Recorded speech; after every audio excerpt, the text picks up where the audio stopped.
16 and a half hours.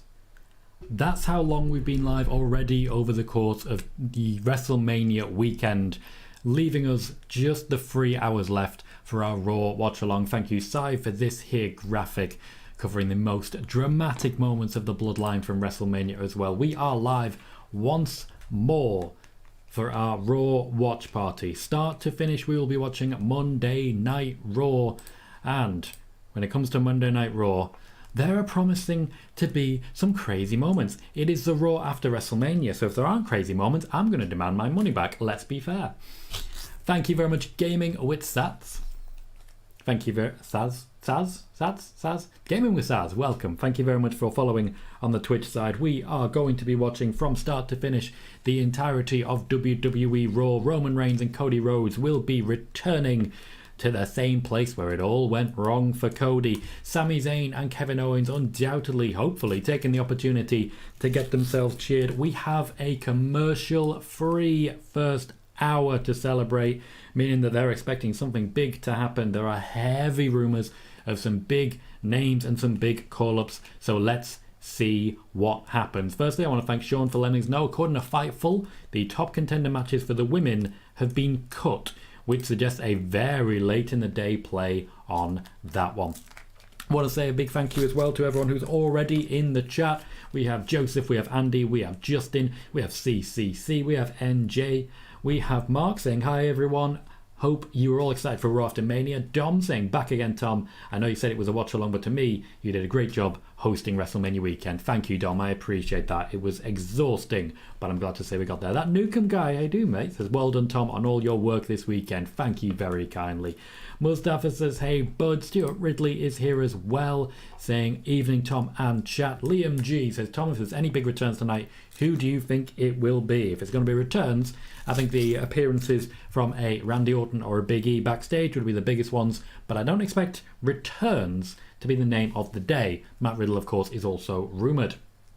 Traffic says, oh man, dare I say, I'm more excited for this Raw than any other I've ever watched. James is asking whether we can hit 2.3 thousand subs today. We are currently on 2,290, so if we get 10 more, we will reach that 2.3, which means we will have had, over the last 3 days, 61 subs, which I'd be pretty happy about, not going to lie.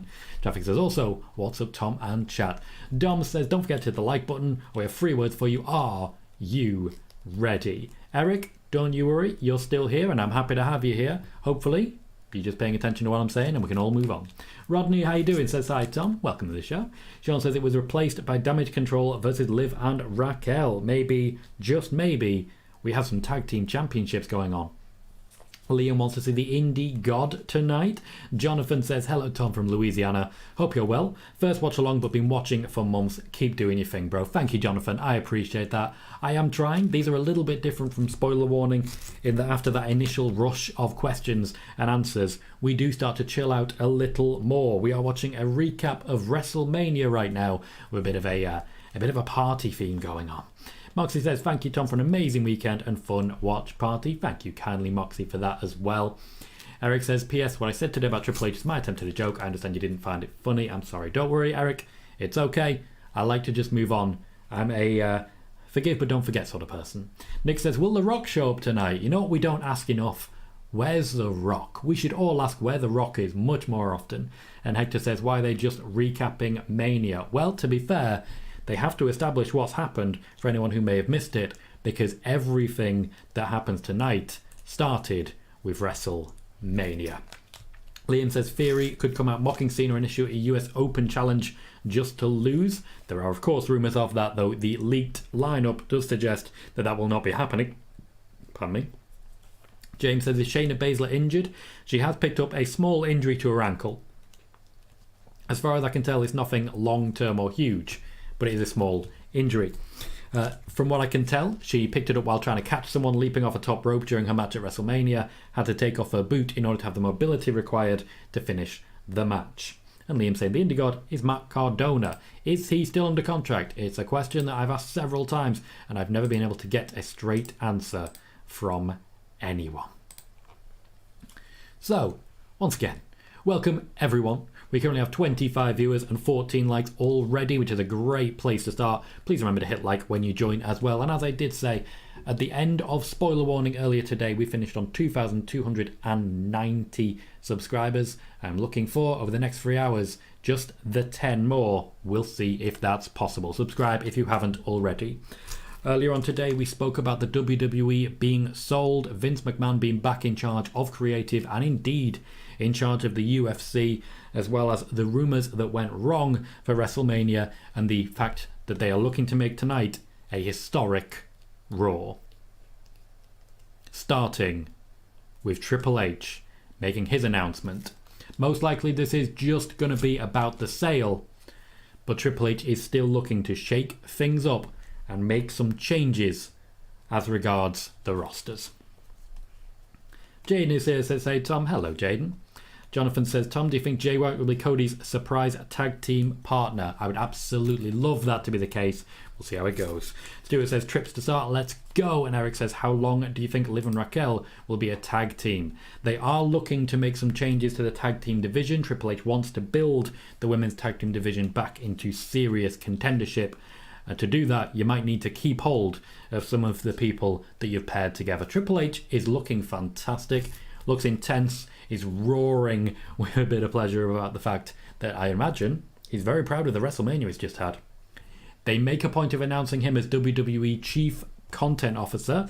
The idea of that is to reassure fans. Several meetings have taken place backstage over the course of the last day, trying to reassure fans, wrestlers and backstage talent that Triple H will still be running creative. That said, Vince McMahon does still have all veto powers as required. Traffic says, one thing I think that's not been talked about enough is Solo being the one who basically decided the main event. You know he has a bright future ahead of him, and I'm completely behind it. Over the last 2 weeks, it's become very clear that Solo Sikoa versus Cody Rhodes, Solo Sikoa versus Cody Rhodes, is the big one incoming. It looks like a backlash. Potentially, Cody may have to vanquish Solo properly in order to get back to Roman. Ofa says, there's one thing I hope to see in my life. It's Tom Colohue jumping out of his seat at, well, anything that happens tonight. You guys know what's going to get me popping. You guys know where I'm going to pop. And Sean says, Peter Insider announced the dates of the draft. Fantastic, Sean. What dates have they given us for that? I'd imagine Triple H is about to make that announcement, to be fair. And Mr. Stumble says, Solo isn't ready for Cody. You're not ready was indeed the chant that's been levied against him since he came into contact with Cody Rhodes. Eric, I have no idea what was with the rubber chicken. From what I can tell, someone threw it at Cody, which is not a great thing. Ofer is hyped up for this one. Triple H getting the love from the crowd.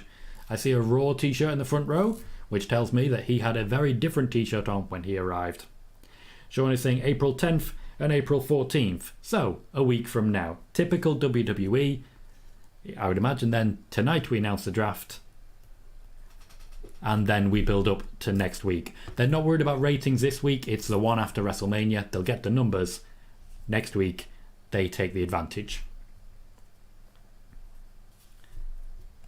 Nick says, is Shane back full time? Given his injury, very unlikely.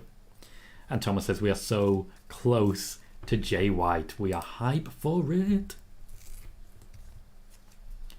Triple H is going to spend a little time mugging here, celebrating the facts. Nick says, what will happen with next year's WrestleMania with the buyout? I don't really understand the question there. Next year's WrestleMania will be next year's WrestleMania. I don't know what would change. Oh, Stuart says, the Emmy sign guy is there again. Such a show off. Such a show off.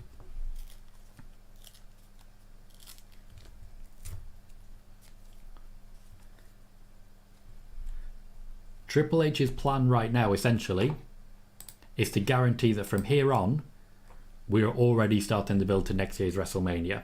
We're not messing around here. Triple H wants to make sure you know what's coming next based on what happens tonight. Evening, Horsey. How you doing, mate? Ophis says, been banished to the living room for tonight's show. Kept my girlfriend up last night. She has to be up early tomorrow morning. Shameful, mate. Shameful. Stuart says, Geezer spent some money this last week. Absolutely. Triple H issuing a thank you to the wrestlers. And I'd imagine he's going to do that for the fans as well. Stumble says ex-con Dom is ready for Cody. Nick says, I mean, he's Shane with the company again. I'm not sure on that one. Even if he was, we'll see how that goes. Horsey, you on the audio again, mate. I like it. Hey, it works. Means you can still concentrate.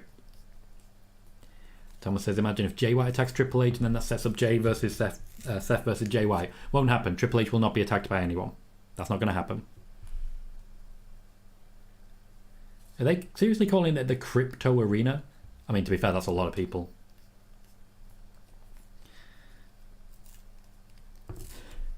Venom says, do you think because the draft is next week, that's when the titles are separated? Yes, I do. Triple H has got Stu on camera over. Well played. Over saying nice reference to Stu there. He was very popular. He waved at the camera. That's very nice. There are rumours that Roman has a match tonight. Yes, yes, Venom.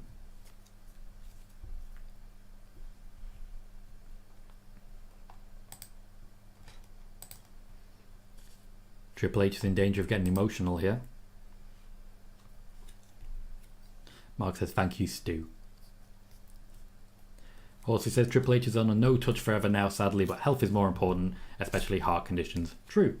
And Nick is asking, is The Rock the mystery partner for tonight? Oh, absolutely. As you know, The Rock appeared yesterday, the day before, and the day before.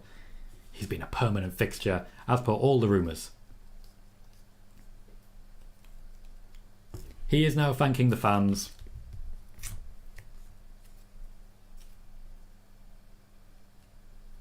There's a point at which it starts to sound like a goodbye. I don't think it is, to be clear, but there's a point at which it starts to sound that way. Mr. Stumble says, Stu documented ex-con Dom's prison stay, and Horsey says, my favourite ever wrestler, Triple H. Mine too.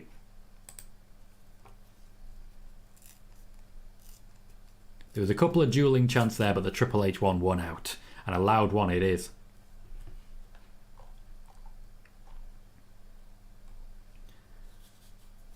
I would not consider myself an Homo sapien there, Ofa. Bailey says if they're cutting matches, it may be in part for this speech.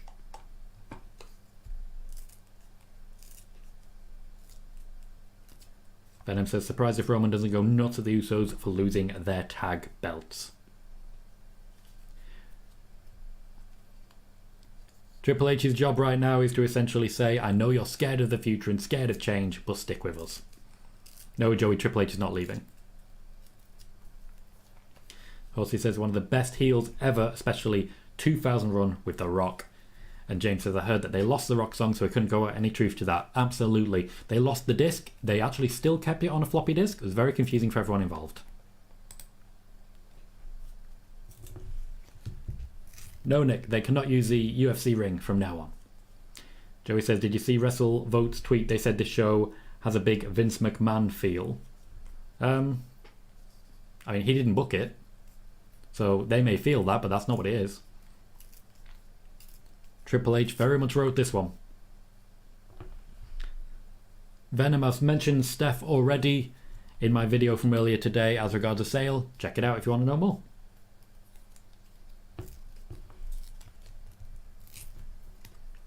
True, Horsey. Fair point. So that's Triple H with his then now forever speech that Vince McMahon once gave. Quite recently, in fact.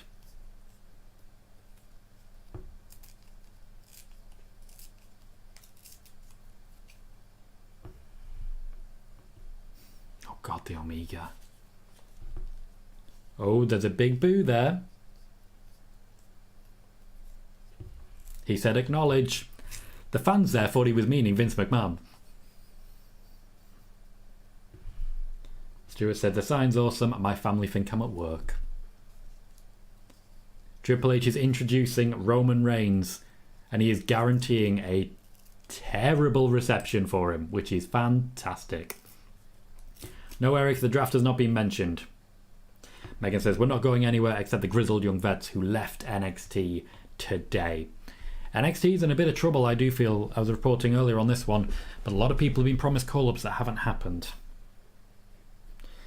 James says everyone thought he was talking about Vince. They did. I did. And Horsey says sensible soccer. Wow.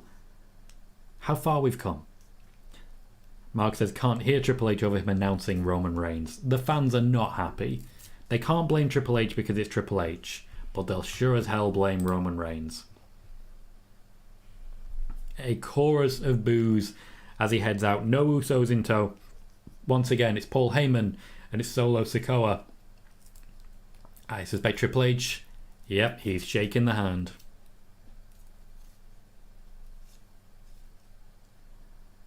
And Joey says so much for an announcement, got nothing announced. Very true, but the official announcement was we're going nowhere. That was very much an attempt to reassure fans and make them stick around. Over says they left just as I started caring about Schism. Yeah, they knew what was coming, mate. Sean says, do you think WWE doesn't want to take the titles off Roman because they fear losing him to Hollywood? No, that has nothing to do with it. And Bailey says, when do they pull the Universal title away from him? I don't believe that they do. I really don't. If we're having a draft and we're splitting the titles again, Cody Rhodes and Roman Reigns might well be separated. Mr. Stumble says, Triple H versus Roman Reigns was the worst Mania event ever. Disagree. James says, no Usos. Holy moly, Roman may have something to say about that. And Venom says, imagine if he defends the title tonight. He will not be doing so. And Nuken Guy says, I want to see them splitting the world titles here. I don't think it'll be here, but I do think it will be next week. After all, Triple H has now gone straight back to the back again. Horsey says, thinking about it though, it's great booking. Let the crowd build and imagine when Cody does it, as I'm 100% he will. It will mean more. Joey says, seeing that WrestleVotes tweet really brought down my excitement for this show. It's incorrect. It's not a Vince McMahon show. Triple H wrote it. Traffic says, worst main event ever. Cena and Miz would like a word. I think, guys, Hulk Hogan versus Yokozuna would like a word. Eric says, I don't blame Roman. I blame Vince and Bruce. It's not Roman's fault. It's Vince and Bruce's. Is it? How so? It was booked by Triple H. Mr. Stumble says, did the police ever come after Titus called him 100 times? Yes, they did. He had a very rude awakening in his hotel. And Venom says, do you think Roman will have to give up one of his titles next week? Maybe. There's only one way to find out, and that's to tune in for the draft next week. I may have to do 2 Raw watch parties in a row. I might just have to, guys. I might just have to.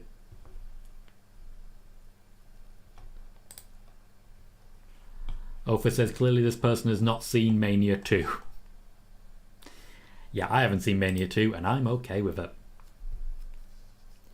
Thomas says, Tom, do you see Jay White debuting tonight? No, if we're going to have a draft next week, I'd imagine it will be next week instead.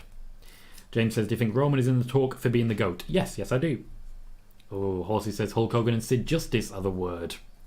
They are indeed a word. Venom's excited that I suggested we're going to do another Raw watch party. Horsey said it's a draft next week. Peter Insider have reported that it will be the draft next week for next week's Raw and next week's SmackDown. We currently have 38 people watching and only the 16 likes. If you're able to, please remember to hit that thumbs up. It will really help the growth of the channel, and it's been a very, very good weekend for growth of the channel. Anything we can do to keep that momentum going, I'd be very happy to do. We are 20 minutes into WWE Raw, and so far, Roman's walked to the ring. He's soaking up the hate from the crowd, which, to be fair, Roman has always been very, very good at. We are currently on 2,292 subscribers, 8 more to reach 2,300, which gives us just under, I admit, but I'm going to push through it, 100 per month so far. Thomas says, do you see any debuts tonight, Tom? No, not necessarily. If we're having a draft next week, let's save it to next week. James says, I think the Undertaker match in Australia with Shawn Michaels was the worst match ever. There was one in Australia? Ofer says, I've come over to the YouTube side just to give the stream a like. Back to Twitch now. Thank you, Ofer. I appreciate that. And Mr. Stumble says it's his yard now. Still, for my money, the best promo ever cut. Sean says if he does give up, won't it be the WWE title, right? It would be. After all, Roman Reigns is still technically on SmackDown. Unless that's changing and the Bloodline are moving over. You can still see the mark from where he's bleeding yesterday. The crowd are giving him what he wants here. Bailey says, worst WrestleMania main event was Hulk Hogan versus Sergeant Slaughter. They announced the LA Coliseum but couldn't sell tickets, moved it to the old LA Sports Arena and failed to sell that out too. And Sean says, imagine if the draft splits the bloodline and splits Rhea from Judgment Day. I'm loving that every time he brings the microphone. This is becoming a WrestleMania tradition now. Oh, he's talking. Not for long. Stewart says, watched all 39 Manias and can safely say it is most definitely far from the worst main event. Honestly, it's probably one of the better ones. Result just wasn't what folk wanted, generally. Peter says, did you say we're having a giraffe on next week's show? Wow. Wildlife now. Cool. Always giraffes. We should always have giraffes. Mark says, any chance Bron Breakker shows up tonight? There is a chance, but if the draft is next week, I'd imagine he'll be next week that he arrives.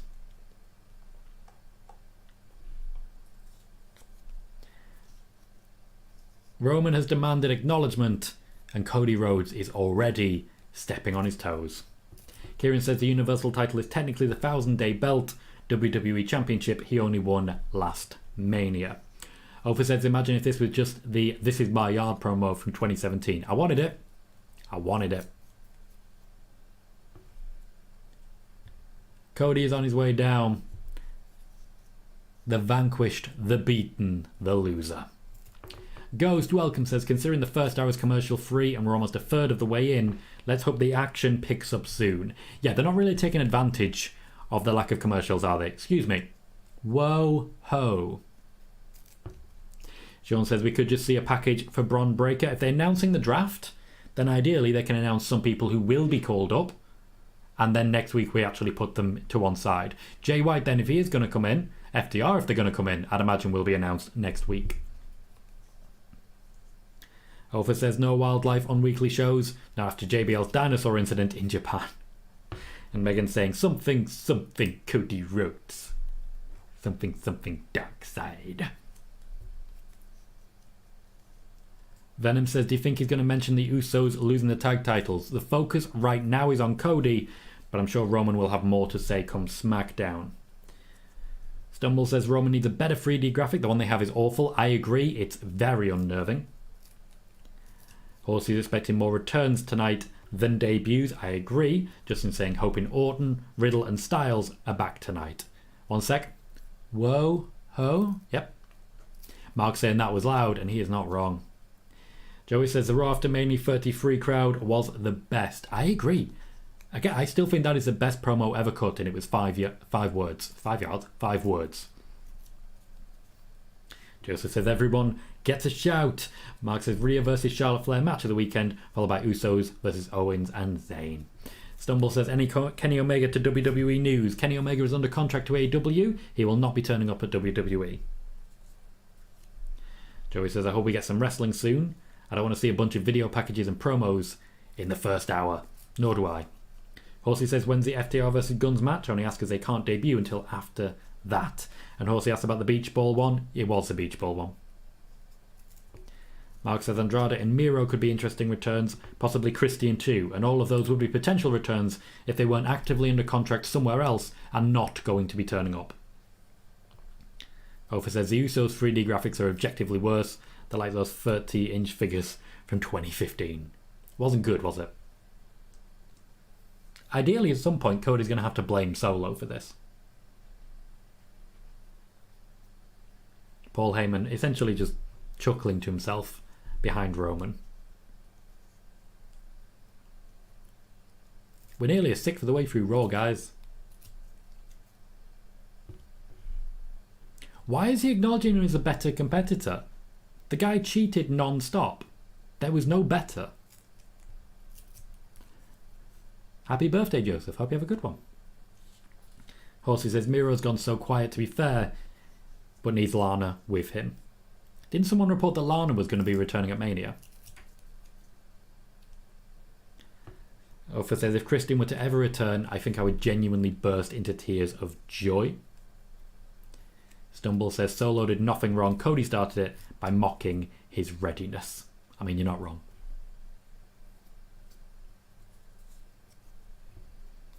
Cody Rhodes, of course, one of many people who did indeed have Roman. Kevin Owens is another example. Roman has never beaten Kevin Owens clean.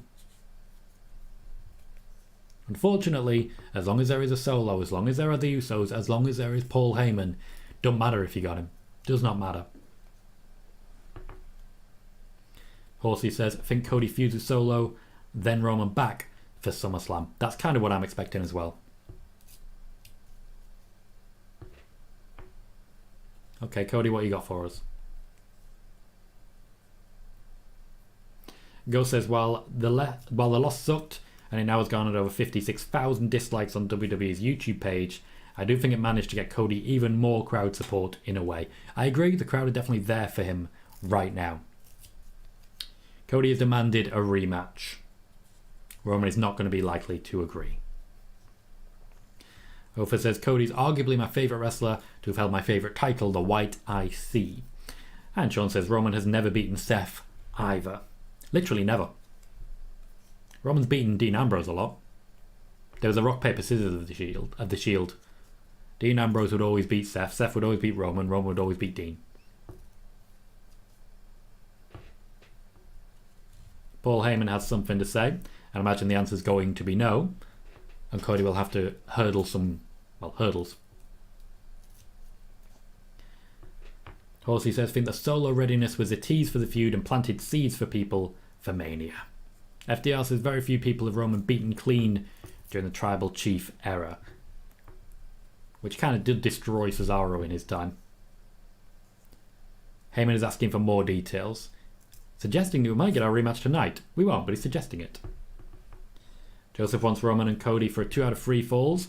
Mark said, Jacob Fatu joining the Bloodline sometime this year. Do you think he's done everything he can in MLW? No. And Stumble says Roman has never beaten ex-con Dom. True, because he is scared. We know he's scared. He knows he's scared. You know he's scared. The fans trying to get behind the idea of a rematch tonight. It is not going to happen. As long as there is a Solo Sikoa, we will not be seeing that. Oh yeah, there was a moment with Dominic and Roman, wasn't there?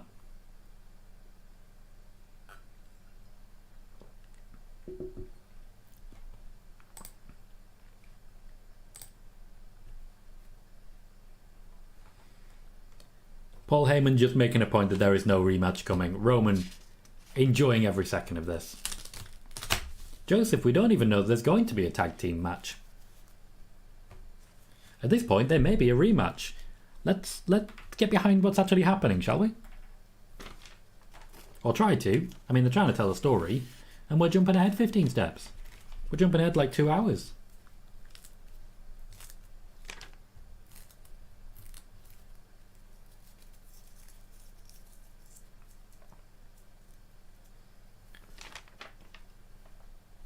I'm still not really behind the whole island of relevancy concept, but hey, they've got one. Kind of makes sense, I guess.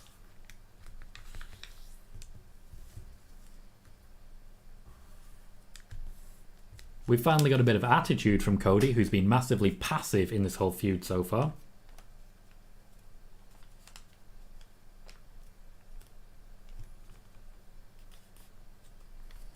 Also, he says, don't do the switch tonight. Let us enjoy the chase. I'm sure they will. Triple H wants to tease it out. Ghost says 946 days and counting, with a decent amount of high caliber competitors. A screwy finish after screwy finish does not make Roman feel like a dominant champion. It makes him feel highly protected. FDR says, what do you think the surprise for tonight is, if there is any? The draft. And Ofer says, please God, let the surprise be Randy. Randy Orton is not cleared to wrestle. Just want to be clear on that. Randy Orton is not cleared to wrestle.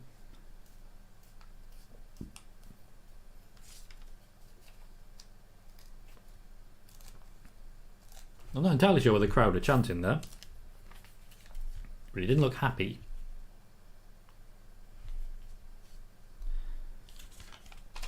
And Megan is suggesting Matt Cardona, which is a name I've heard a lot as regards this, but not from anyone in the know. Oh, Cool, thank you, Ofa. Then they were chanting Roman scared.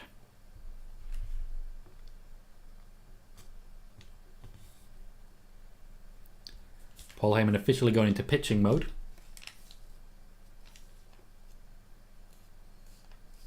I like that he also mentioned Solo.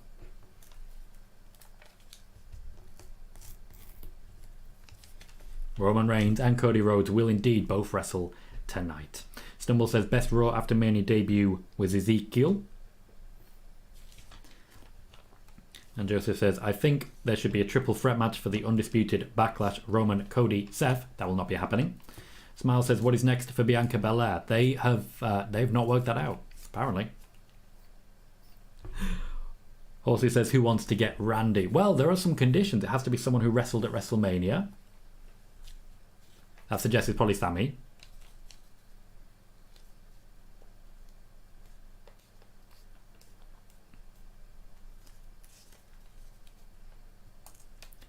That kind of ends most of the guesswork.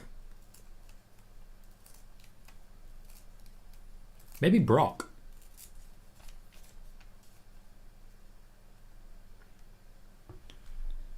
So who doesn't really care much about getting championship opportunities against Roman? Once Roman's not champion anymore, it's not really an issue, is it? James says, someone from AEW might come off as tag. Well, clearly not. Andy says, could it be AJ Styles? I feel that it could. AJ has been cleared to return to wrestling. They just haven't used him as of yet. Because of storylines impending. What did I say, guys?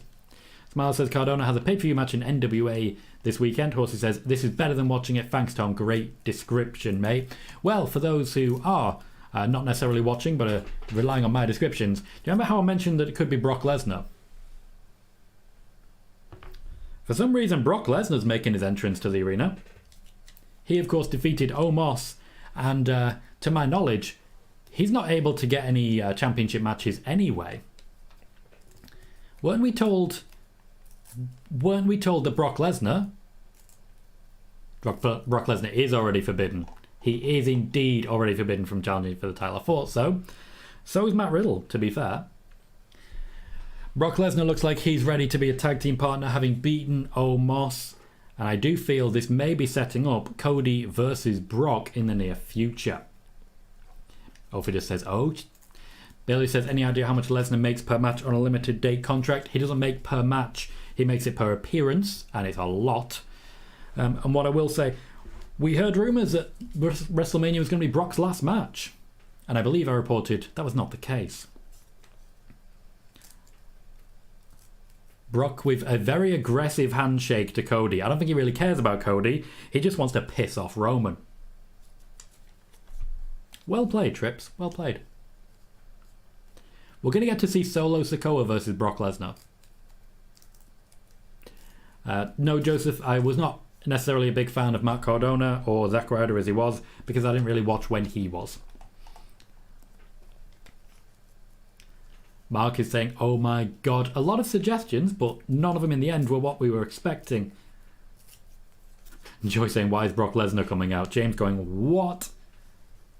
And he's saying, never mind. James said, this is crazy. Thomas also recognising we're going to get Solo versus Brock. Yes, please. Kieran says, holy, Lesnar and Cody tagging. FDR says, AJ and Roman have such good in-ring chemistry, which is true. Ghost says, Brock just can't quit Roman.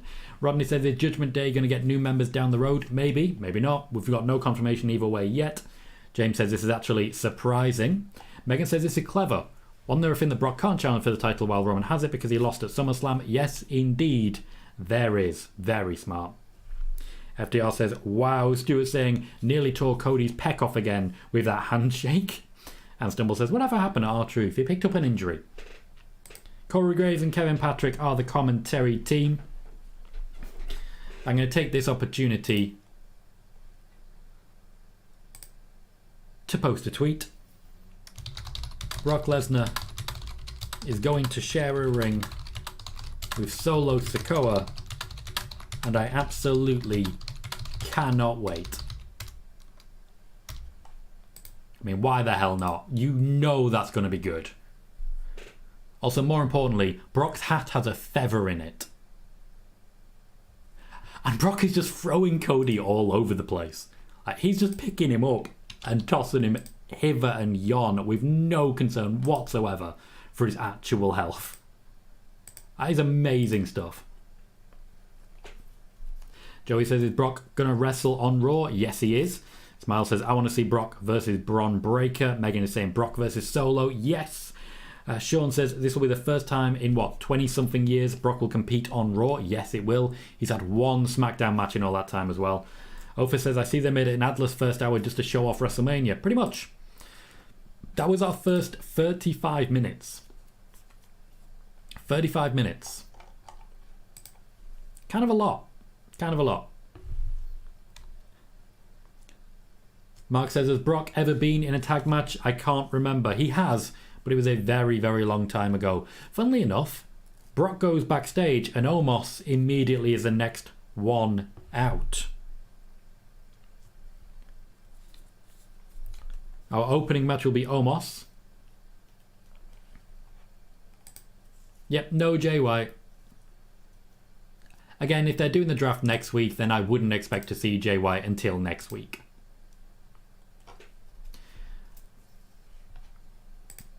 Just trying to catch up, guys. Ghost saying 35 minutes in and no match yet.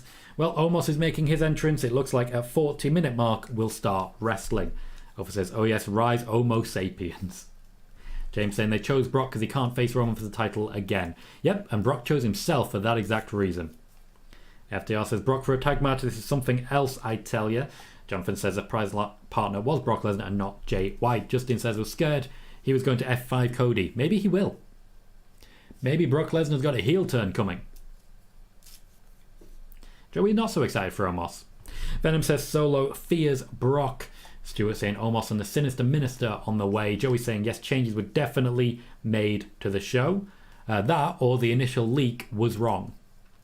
Sean says not sure how Omos can see with the hood over his eyes. Well, the man can always look down. James says Omos has got to squash his opponent. Likely he will. I'd imagine the rebuild starts here. Ophir says I remember Brock Lesnar being in a Survivor Series match with Matt Morgan, Albert, and I think Luther Reigns. You've missed one name, and the name in question is redacted. Omos will be facing Elias. Do we fancy Elias's chances? Answers on a postcard.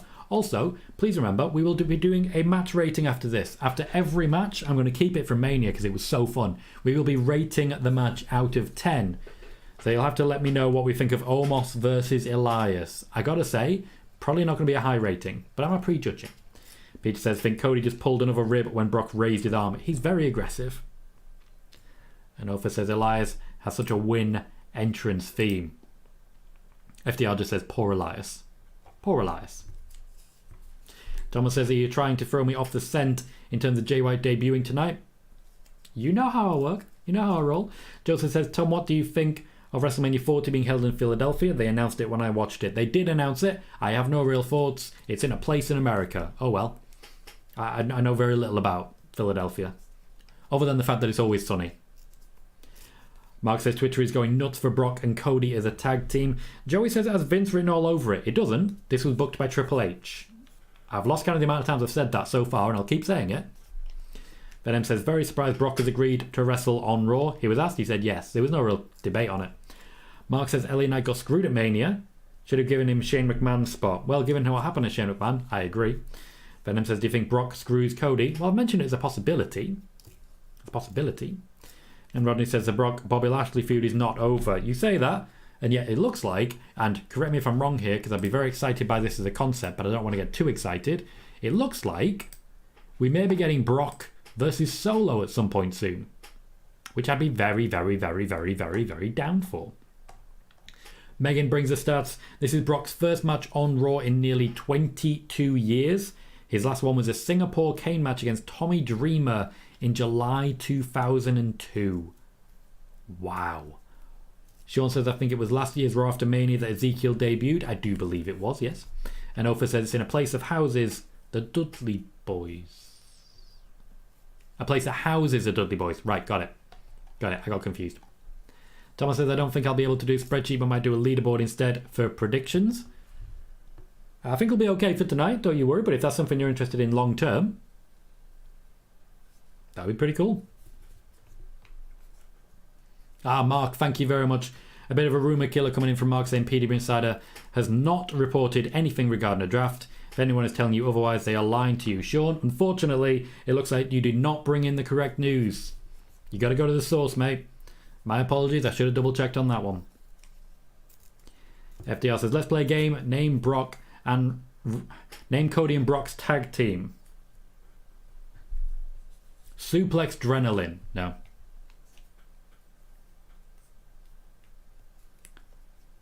I'll work on that. That's a good one. Jaden says, I love the rating of the matches. Hope we keep that going. Well, the match is over already. Almost won. I didn't even see anything actually happening. That was less than 5 minutes. How do we rate that match? The Usos are backstage in probably the brightest corridor I've ever seen, looking to talk to Roman. I don't know if they'll get their option. Hogan says, nice little swerve given how many thought he went on first Sunday so he could fly home ASAP. Obviously says, I'll give the match a 2 because it was utter dog. Dom says, I just can't get behind Omos. He moves so stiff. Joey saying it's a complete waste of the first hour. I liked the Brock Lesnar announcement. That could have been done within 5 minutes. FDR says, Beast and Nightmare. Can I counter with Night Beast? Like Night Terror, but a beast. Andy gives it a 3. Stu, I liked it. Said it was a 5. C-Max said 3 as well. Venom saying finished with the Omos tantrum now. Smile says, does Theory do an open US title challenge? We will find out shortly. And Ghost says that was a 2. Call this match Butternut because that was a squash. Paul Heyman is refusing to allow the Usos access to Roman Reigns.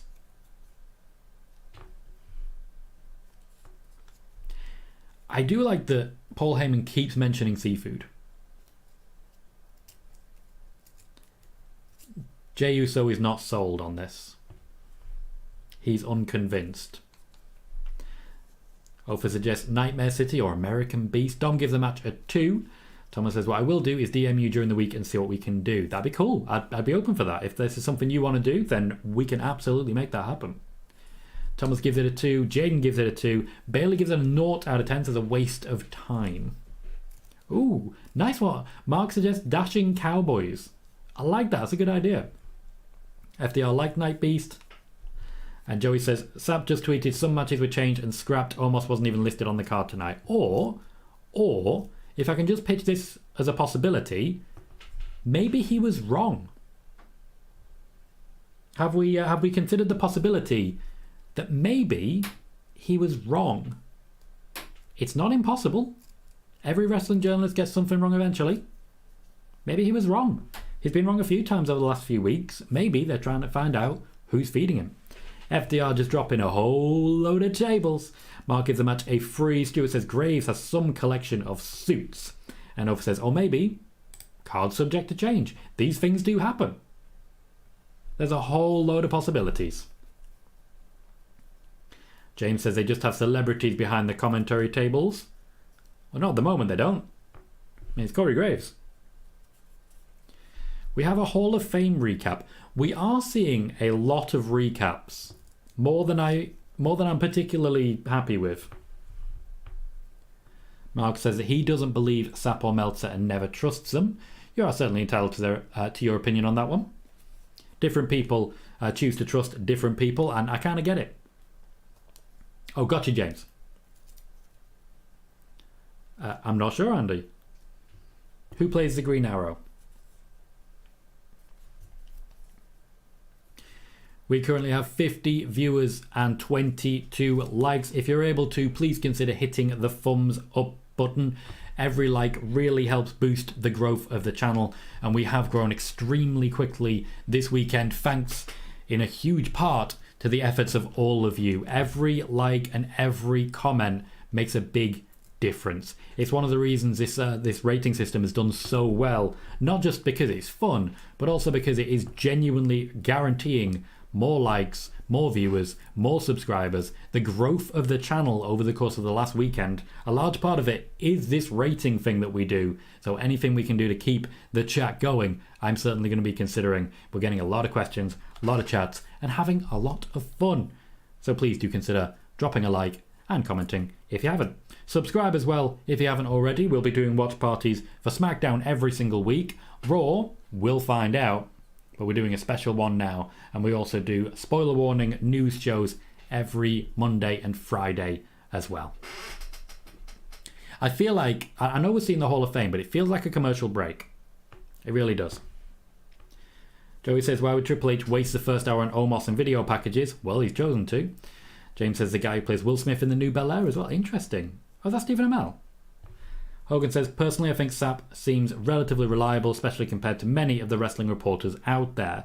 When we do the fake news stuff, his name rarely comes up. It does still come up, but very rarely. Mark says, feel bad for Great Muta. They missed his miss spot at Mania. Yeah, I did spot that. He was just dribbling. You're in Aston now. Horsey, you're on a mission. You're going flying.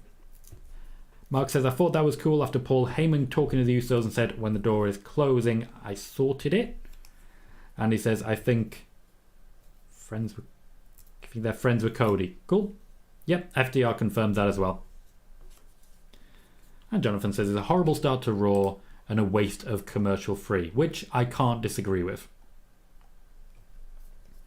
Ophir says, I love Sean Ross Sapp as a person, but as a journalist, we're actually the exact opposite then. I think he does great work as a journalist, but my God, I will never, never think he's a decent person. Because he just is not.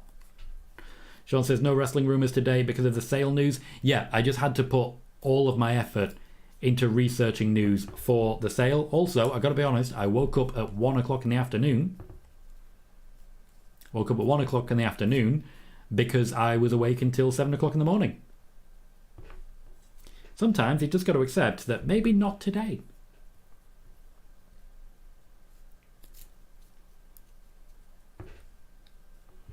Kathy Kelly is at ringside, introducing Bad Bunny, the host of WrestleMania Backlash. James says, I wonder how much profit WWE makes from Mania. A lot. A lot. So we're talking Backlash at this point. Bad Bunny is literally just taking the microphone.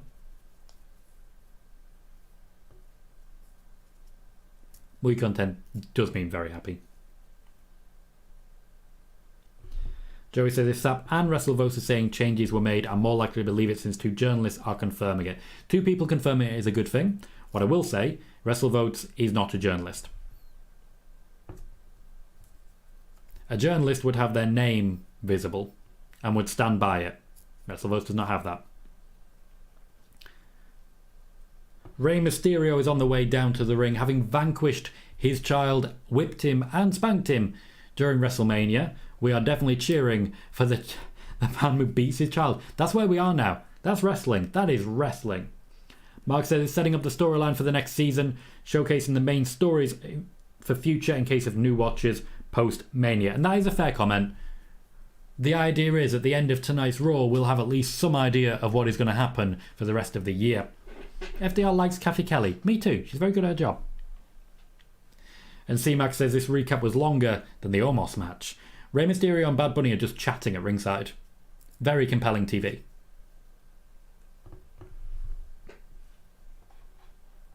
I do like that they put him in the corner of the ring where there's actually no seats. Definitely telling. Rey Mysterio gets a good pop from the crowd.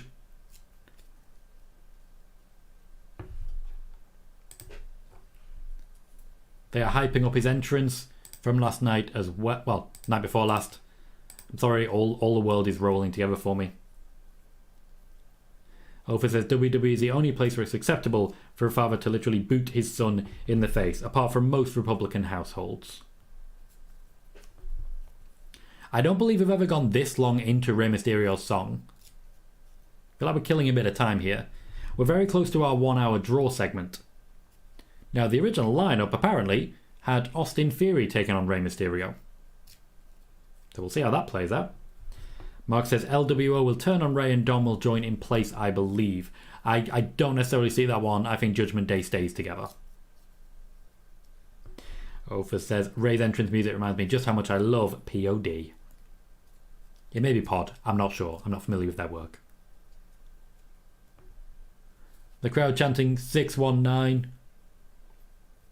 I still will never get over the fact that Rey Mysterio wears a mask that says mask on it.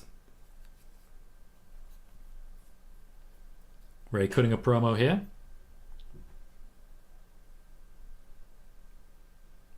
Brilliant, Ofa. Lovely. Mark says everyone is saying Triple H did a good job last night. Main event because Cody's more over than ever before. Mark is bringing that in from Twitter. A "You deserve it" chant from Rey Mysterio after mentioning the Hall of Fame.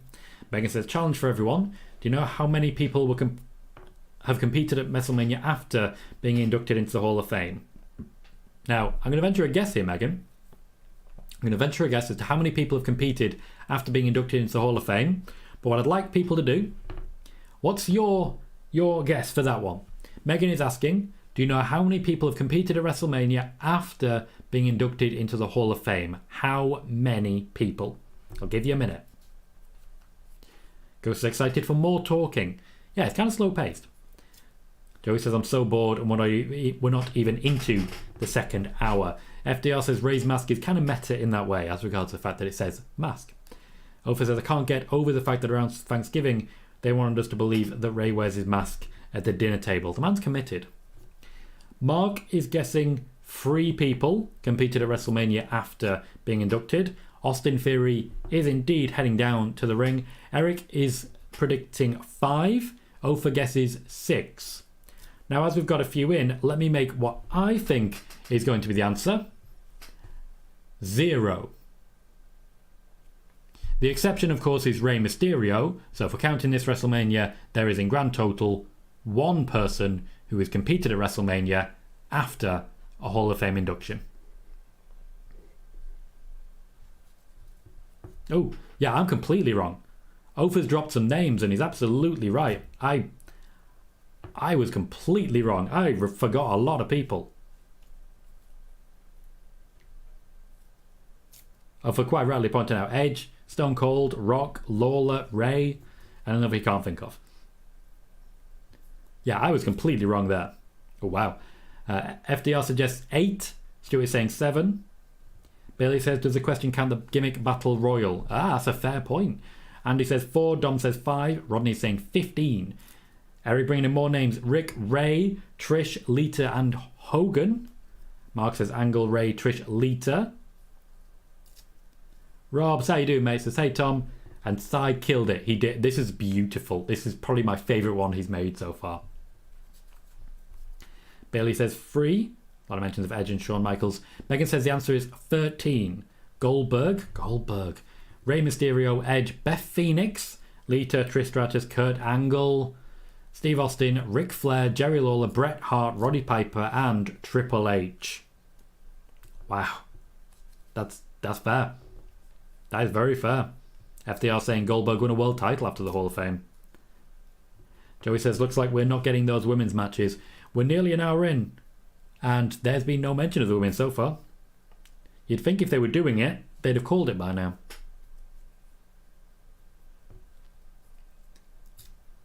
Austin Theory celebrating his win at WrestleMania over John Cena and really rubbing it in with Rey Mysterio.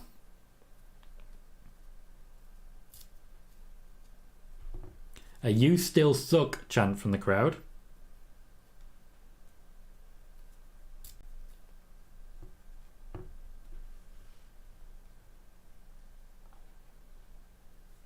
Joey still believes this is Vince's show, so he's done. Fair enough, Joey. I'll see you later.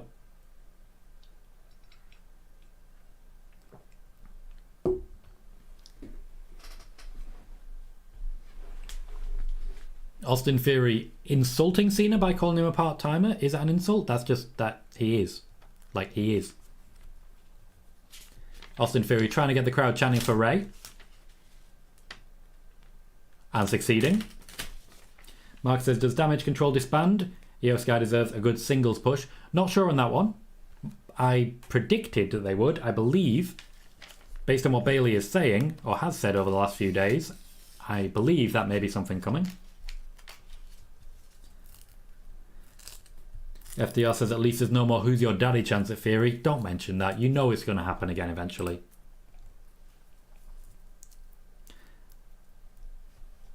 And Ghost also mentions Jimmy Snuka. If we're going Gimme Battle Royal, that number gets even higher. I appreciate it, Joey. And we are live. Our draw segment match is Austin Theory versus Rey Mysterio. It's our second match of the show. And it's 55 minutes in. In the first hour, we've had at most 10 minutes of wrestling. Rob says, I don't see your Switchblade shirt, Tom, so I'll cool my expectations for now. Nope, this is a Teenage Mutant Ninja Turtles shirt. I mean, still can't guarantee anything, but it's not a Switchblade shirt. My audio's cut out. We've gone to commercial. With 5 minutes before the end of the hour, we have gone to our first commercial break. Also says, it's just cringy and wrong. I hate that part of Dom and Rhea. Not sure what you're referring to there, Horsey. Mark says, Jericho wrestled Snooker and Steamboat as well at Mania. Eric suggests Io and Dakota both deserve singles runs. I think if Damage Control breaks up, Io Sky and Dakota Kai will stay as a tag team. James says, if WWE puts ads in the ring, will they still do ads? Yes. They are contractually obligated to run ads during their Raw and SmackDown shows, whether they want to or not. The advertisements essentially pay for the TV deal that gets them on the air. Horsey, you're right. It's 55, not 60. Thomas says, I'm off to sleep, Tom. Trusting you now that Jay White won't be here. Fair enough, Thomas. If you want to believe that, you go right ahead and you have a good night's sleep. You don't worry about a thing. Don't second guess yourself in any way. Don't even think about it. Oh, gotcha, Horsey. The mammy thing, same as who's your daddy, it goes through me. Yeah, it's real weird. It's real weird. I've never quite got that one. Like, I don't want to kink shame or anything, but bit Oedipal, you know? Bit Oedipal. To be clear, that's not edible. That's a different thing. Also a bit weird, but Oedipal. We've already gained 5 subscribers during the show tonight. We are now at 2,295. Just 5 more to get us to 2,300 after WrestleMania. That would mean a gain of 61 in total over the course of the last 3 days. One of our strongest periods of growth that we have ever had. And I just want to say a massive thank you to all of you for being a part of it. Every like, every comment, every donation, every new membership has made a huge difference to the growth of this channel. And I just want to say a massive thank you to all of you. Justin's disappointed so far. It doesn't feel like a Raw after Mania. It just feels like a Raw. It just feels like Raw. Tom says, commercial break. Don't forget to hit the like button. We have 5 words for you. Knock, knock, ding dong. Hello. Thomas says, Tom, don't do this to me. Hey, if you want to sleep, you go right ahead. I don't want to interrupt your sleep schedule. Horsey says, lots of disappointed people tonight. It does just feel like a normal Raw. Raw after Mania is supposed to be big. Horsey says, I've been very nice, Tom, and not even mentioned the weekend. I know I have now. Yeah, that was not fun. But it's par for the course this year. We are terrible. Mark says, I personally don't see Jay White in WWE fits better in AEW. And Joey says, it's obvious Vince made changes to the script. Triple H never did that on any of the other shows. It's true. And the fact that we're getting last minute changes is not a great thing. Vince McMahon is in attendance. And we know Vince could have made changes because he basically is entitled to now. Still, everything I've been told is that Triple H is booking the show. So, I'm not quite with you there. Jonathan says, this is a regular Raw so far just for a hot crowd. Hopefully it turns up this next hour. And yes, Mark brought that in, but thank you, Justin, for making sure that we got it. James says, we're on the right track for you to do this full time. It would be lovely. It would be lovely. But in order to reach that point of full time, I'd need to be having about 1 million views per month.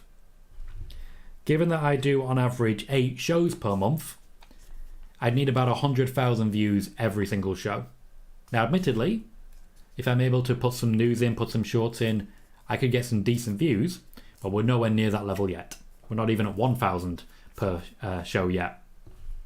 We're doing well, but we're not doing that well. Thomas says, Tom, please, I've got work, I've got to sleep, but now I don't want to. Hey, it's up to you. It's up to you. I'm not going to keep you awake. You can always check in the morning. Well, he says, I loved it, won't lie, and had a nice YouTube weekend. That makes me very happy.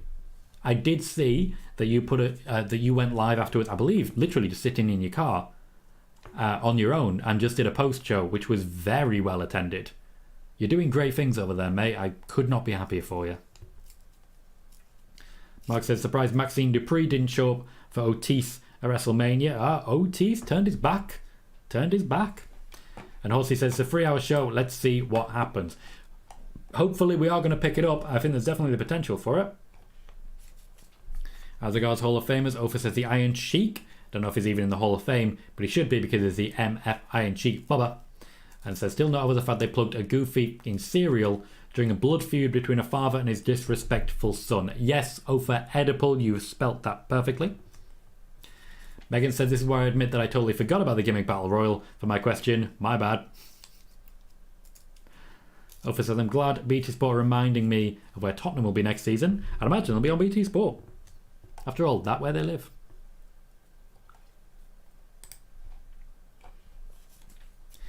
What I am liking is that Rey Mysterio and Austin Theory are both wearing their WrestleMania gear, and as such, they kind of match. Thank you, Joey. I appreciate that. I actually don't have Discord open right now. I'm trying to make sure we don't have any internet problems. We haven't, but I'm trying to make sure. But I will check that out afterwards. Thank you for bringing that in. I always appreciate when people back up what they're saying, and that's a good way to do it. Thank you. Justin says, if it's no Orton, Riddle, Big E, Styles, White, Alexa, Bray, etc., then this will go down as the worst Raw after Mania ever. I mean, I think you're prejudging a little bit. Horsey says, full-time YouTubing is a massive thing to get. We talk pence on a video with a few thousand views. It sponsors a massive views to go full-time. Don't mean that badly on you, Tom, just explaining how it isn't that easy to go full-time. Oh no, absolutely, Horsey, absolutely. That is the plan, and I'm doing pretty well, but I'm sure as hell not doing that well. What I will say is that I work out what I'm doing internally. I sort of work it out constantly and then work it out year on year to make sure that I'm still growing as a hourly rate. And once I work out the hourly... Oh, lovely by Austin Theory. I believe that's an AJ Styles move. And what I will say is that as long as I can justify the hours I'm putting in, which I absolutely can, I'll be more than happy to keep going. And yeah, when it comes to the idea of full time, it may be that I need to have multiple channels going in order to do so. So that's very much the plan as well. I've got a plan, is what I'm saying. I've got a plan. They're chanting "you tapped out" to Austin Theory, which he did. Mark says Rey has done more for Theory already compared to Cena. Yeah, I think disappointment in that match, that opening match of WrestleMania, is why we're getting this match here. Really showing that Austin can go.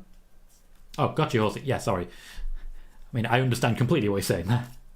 Says, you've deserved full-time massively with your work and hours and time. Thank you kindly. Thank you kindly. Ultimately, I want just enough money to save up for a deposit on a house, and then I can pay for the mortgage with my full-time job. I just need the deposit. It'd be lovely to have a house before I turn 40. Be great. Hogan says, if it was mentioned already, I apologise, but fun fact, this is the first tag match for Lesnar since he and Nakamura defeated Akibono and Riki Choshu in 2006. That was a while back. That really was. I always forget that Brock went to New Japan.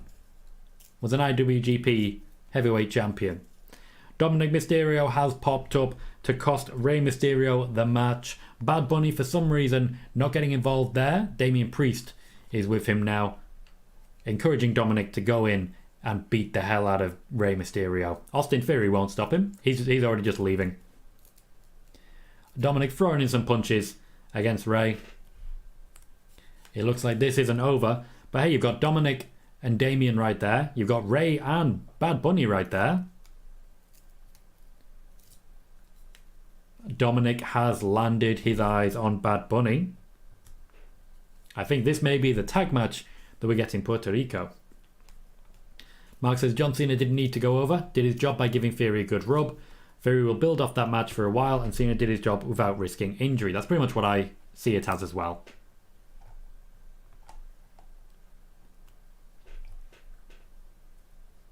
Sean says, will the company that bought WWE keep Raw 3 hours or make it 2? They're not planning any major changes anytime soon. Ghost says, if you count the gimmick Battle Royal along with the additional 2, Iron Sheik was inducted in 2005, which does not count. Nikolai Volkov in 2005, which does not count. Michael Hayes was inducted in 2016, which does not count. Hillbilly Jim was inducted in 2018, which does not count. And Sergeant Slaughter was inducted in 2004, which does not count, and keeps our current count at 15. That was a lot of work. Bad Bunny defended himself against Dominic Mysterio, but Damian Priest is now getting involved. Alpha says that match gets a 4 out of 10, would have been 5 without interference. Now guys, we are still doing the rating system, so out of 10, how do you rate the match that we just had? Rey Mysterio versus Austin Theory. It was certainly better than our opening match with Omos, but how would you personally rate it? Bad Bunny seems to have Dominic's number, but certainly does not have Damian Priest's. Horsey says, I only know has joined a channel with 18k subscribers, got 4 to 5k views on videos and made £100 a month. Yep. Not easy, is it? Not easy. I appreciate you being that candid about it as well. I know a lot of people who are looking to build YouTube channels and build their own thing. Sometimes it's a little bit based on what I'm doing here, for example, and they're influenced by what I'm doing and trying to build it up. But you have to start with the realism that the dream, I'm sure, is to monetize, but that doesn't really change anything. You still get a very small amount of money, and you've got to find a way to work with it. Bad Bunny has been put through a table by Damian Priest. Dominic taking the opportunity to do more damage to Rey. It does look like we have this as a tag team match going into Backlash. Judgment Day might not, at the moment, feature much in the way of Finn Balor. Rhea Ripley, meanwhile, is already the SmackDown Women's Champion. Dom saying, don't forget, Tom, Priest and Bad Bunny were boys. They were the boys. Horsey says Priest versus Bad Bunny would be great. C-Mac gives the match a 5, Andy giving it a 6, Bailey giving it a 4, Mark has given the match a 7, FDR gives it a 6, Mark gives it a 6 as well, and saying as regards the table spot, Bunny sold that. He really did. Man knows how to fly. Megan gives the match a 5. Hector says both Dom and Priest being able to fluently speak Spanish is going to help this feud a lot. They'll call it in the ring, I'm sure, all in Spanish, and then they'll hail it as history, but they can't because it would be breaking kayfabe. Gil says that was a 5. It doesn't feel like a Raw after Mania so far. Sean saying it wasn't so long ago Damien and Bad Bunny were teaming up. We have another WrestleMania recap, this time of the main event from night 1, the Tag Team Championship match. Sami Zayn and Kevin Owens defeating the Usos. And Thomas gives the match a 7 out of 10. Dom gives it a 6. Stuart giving it a 7 as well. Horsey says with football channels everyone wanted AFTV fame and then realised it isn't that easy, especially on retention. Anyway, back to wrestling. My apologies. No need to apologise. This is interesting stuff. I do have an interest in stuff like the growth on YouTube and the like, because I experience a lot of that myself. There's a number of people who have been part of this chat and who ultimately have left the chat because what they were looking for was for me to tell them, do this and you'll be making £10,000 a day talking about wrestling for very little work. What I've learned from any form of content creation is that a lot of people just don't have, they literally just do not have the discipline to do so. Kevin Owens and Sami Zayn will be up next after the next commercial break to celebrate their championship win. Mark says Finn Balor may be off TV for a while. He took a big loss, looked pissed about the match. And Jonathan says that match is going to be awesome in Puerto Rico. The atmosphere will be like nothing anyone has ever seen before. Also a great opportunity for both Priest and Dominic. Eric says, did Corey Graves go face? He's always been pro ex-Condom. Now he doesn't like him. Joey says, where was Legado? On SmackDown, where they are actually currently listed.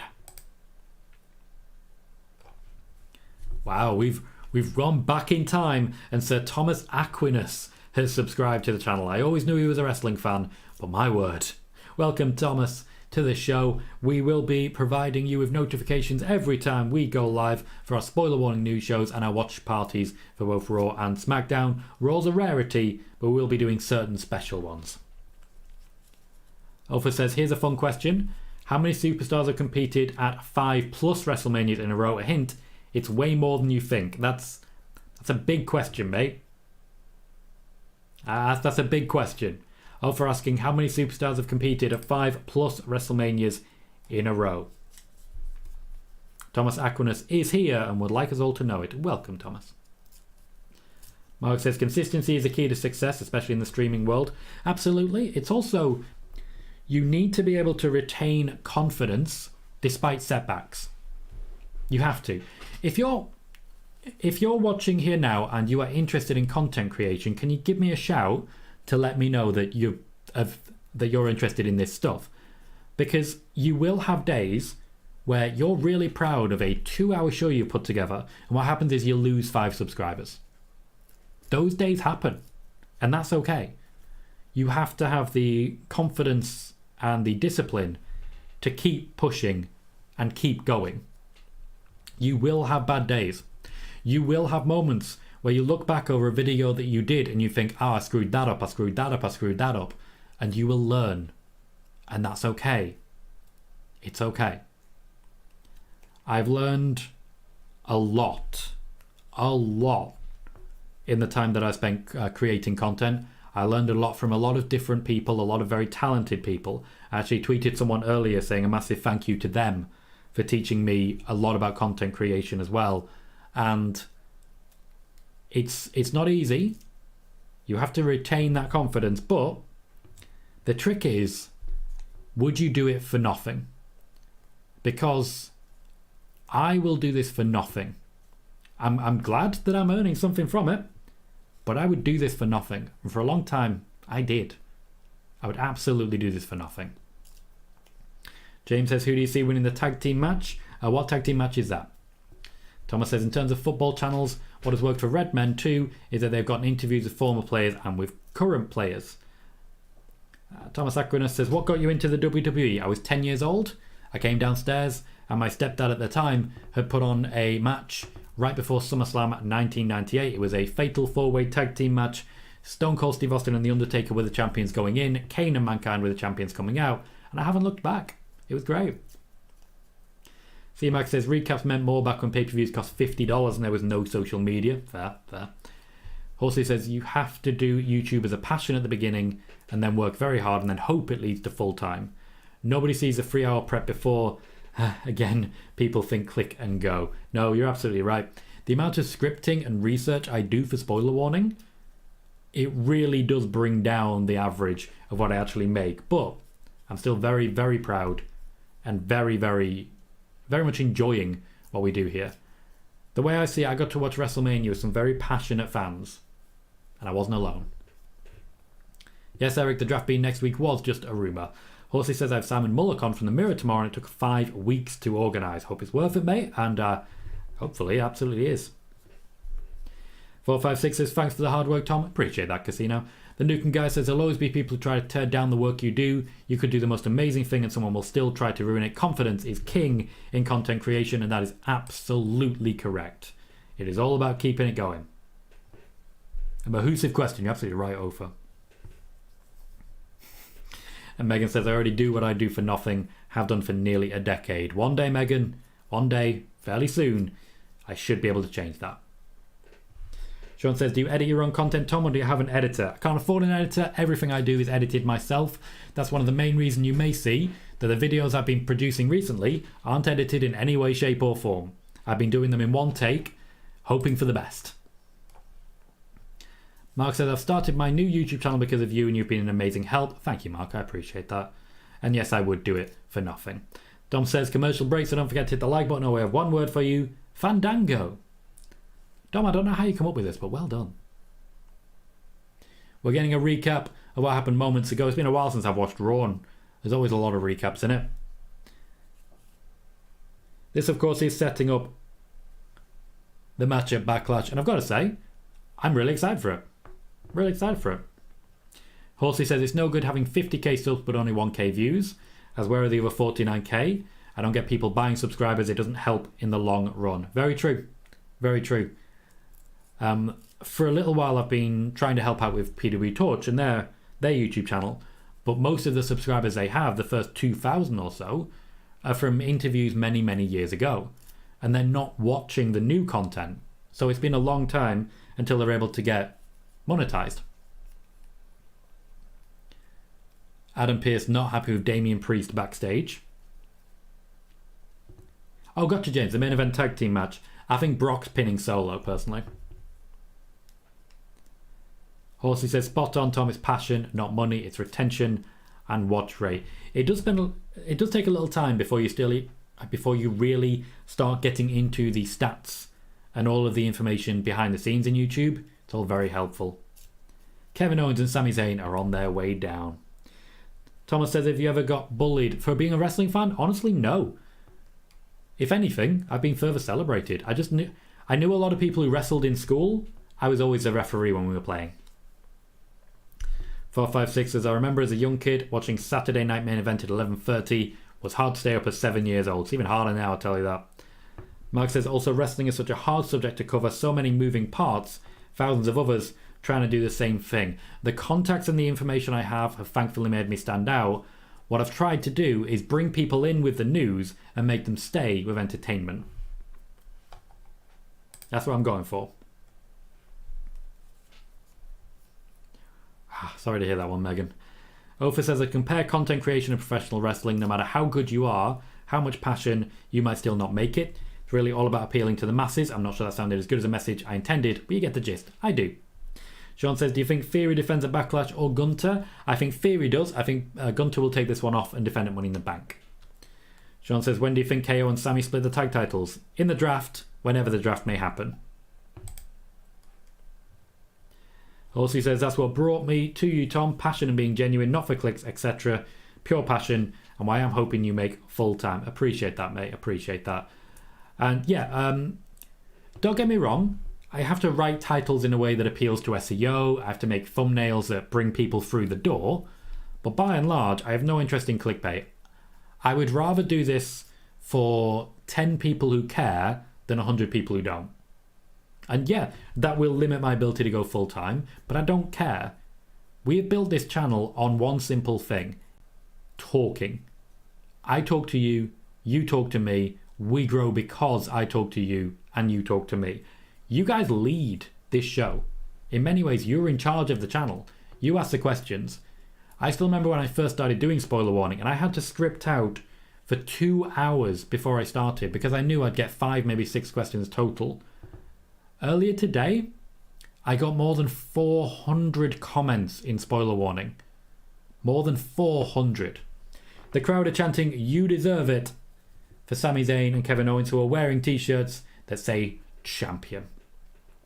Thomas says, I'm American, but I've been trying to study linguistics. You by chance from the Manchester Sheffield area? I am not. Also, Manchester and Sheffield are not very close to each other. I'm originally from Yorkshire, where Sheffield is, but not the Sheffield area. I'm in Blackpool now. Horsey says, I don't edit anymore. 2-hour edit for a 5-minute video, waiting for it to render. Yeah, it's a mission. It's a mission. Mark says, first thing I remember is Hogan versus Big Boss Man, Big Blue Steel Cage on Saturday Night Main Event. Oh, you have come to the party on that one. Horsey says, when you do your football stuff one day, or if you do, can't wait to collab. Same. I would have loved to, when we had Liverpool versus Man City, do something where, for example, we both stream, but we have like different graphics. I've seen like Eurogamer outside Xbox and Dicebreaker do the same thing. Because it is a different stream, they can both be monetized. So we could both be doing our own show, but together. and just have both of us like linked via Discord and using those graphics. There are ways to do it. It's a shame I'm not set up. I would have loved to. That would have been perfect. C-Max says you'll make it to full-time, Tom, speaking it into existence. Honestly, the idea is if I can do that before I retire, I'll be a very happy boy. FTR says, very nice, you deserved all the love, Tom. Thank you kindly. Yeah, I remember the exact match, Thomas. I really do. I appreciate it regardless, FTR, don't you worry.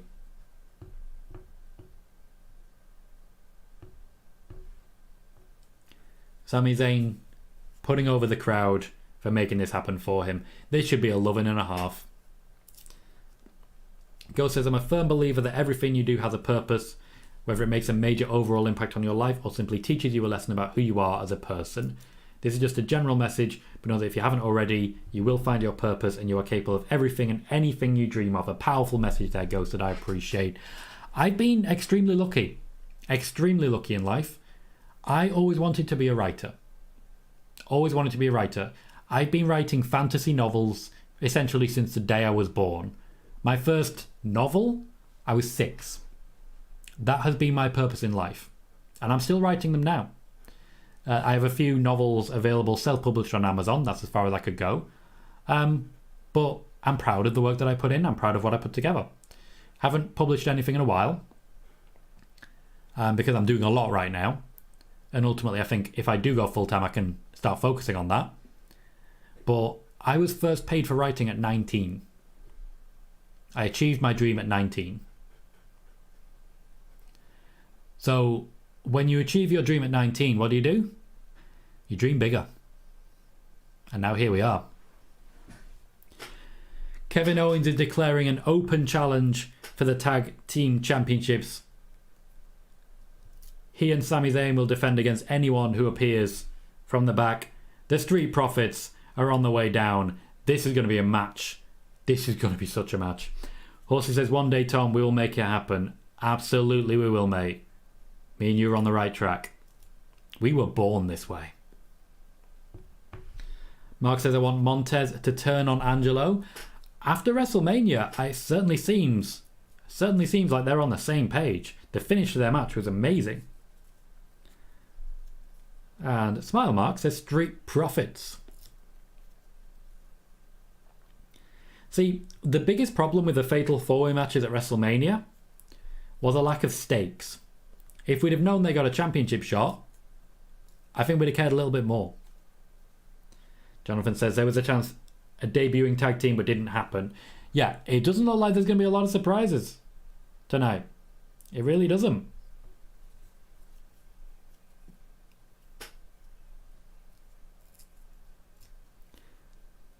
The Street Profits are putting over their impending opponents. I always get disappointed of open challenges. That no one just throws their name in the hat after the first person comes down. Like the Viking Raiders running out now and trying to get in on this.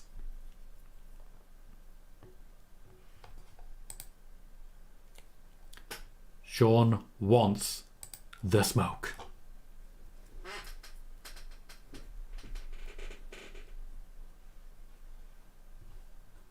Montez Ford trying to get the crowd chanting "You deserve it" one more time. Rob says, since I'm apparently in charge, I'd like to make it known there was a clean-up on aisle 5. You got this, Tom. We believe in you. That aside, we'll need someone to attend to that spell. I got you, mate. I'm all over it. I'm nothing if not a good employee. I found it weird. I should have gone to bed, but instead I watched a bit of an OLE stream last night. I want to support, you know? And Ed referred to me as his boss, and I just got very confused for a moment. Smile says, one big surprise at the end of Raw, maybe better than a few small ones. Maybe. Depends what those surprises may or may not be. Or in fact, if there are any.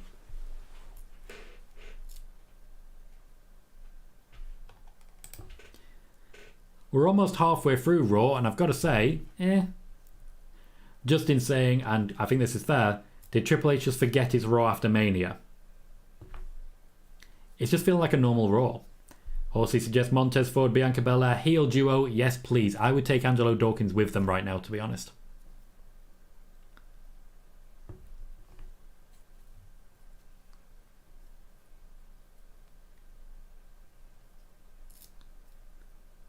Montez Ford, not quite in sync of Angelo Dawkins there, which Kevin Owens is now laying into them a little bit for.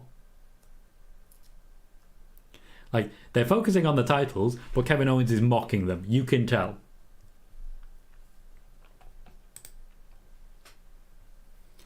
Joey's saying it's extremely disappointing. It's not what I was expecting. It's standard. And for a Raw after Mania, I was expecting more than that.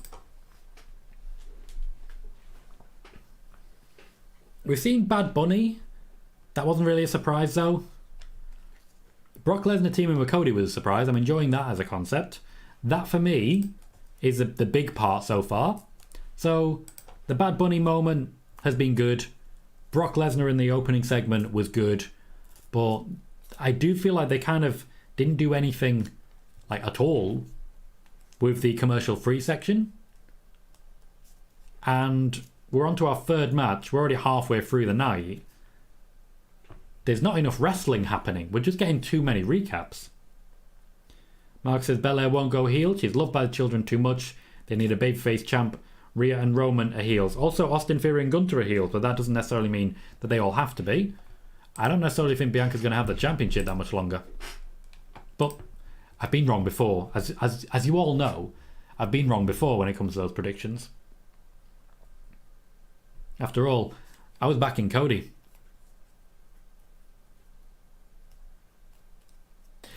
We currently have 2,296 subscribers. We are just 4 away from 2,300, but we have plenty of spoiler warnings and watch parties along the way to come as well. April has just gotten started, and we are on a hell of a start. Traffic says, I'm cool with this Raw not being anything super special, but hell, they were hyping up this Raw before Mania even took place. And Eric says, it seems like the most anti-Raw after Mania in a while.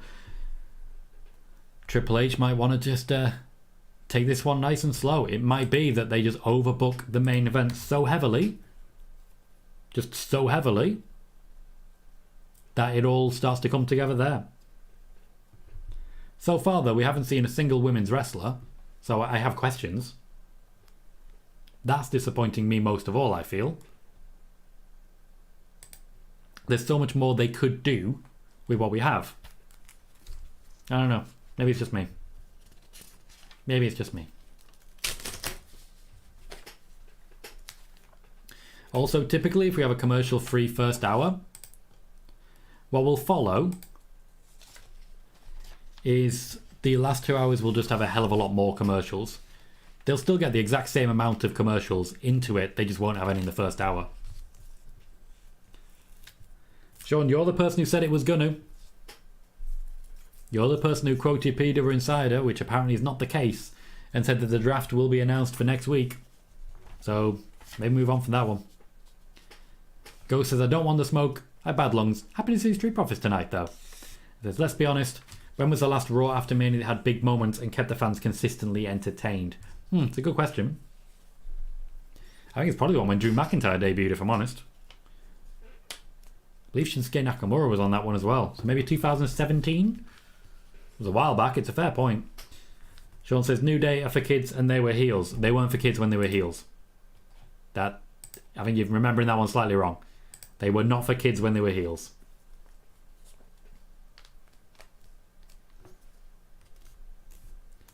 Tom says, another commercial break. Don't forget to hit the like button. We have 4 words for you. Have a nice day. Justin was really hoping for AOP. And Adam says, why does this show feel like Vince booked it? Vince did not book this show. This was booked by Triple H. But a lot of people seem to have decided that Vince McMahon has booked this one. Stuart says, Triple H TV was the same with NXT Standard Fare than Whack, the pay-per-view. Mark says, I honestly don't see anyone currently beating Bianca Belair, perhaps Alexa Bliss upon return. They are hyping the main event as the biggest main event in the history of Monday Night Raw. I don't think you can call that in a tag match. I really don't. You know, we are where we are.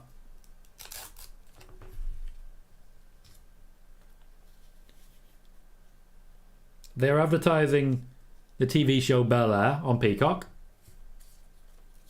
And yeah, you're absolutely right. The cast of Bel-Air are in the crowd. Good spot, guys.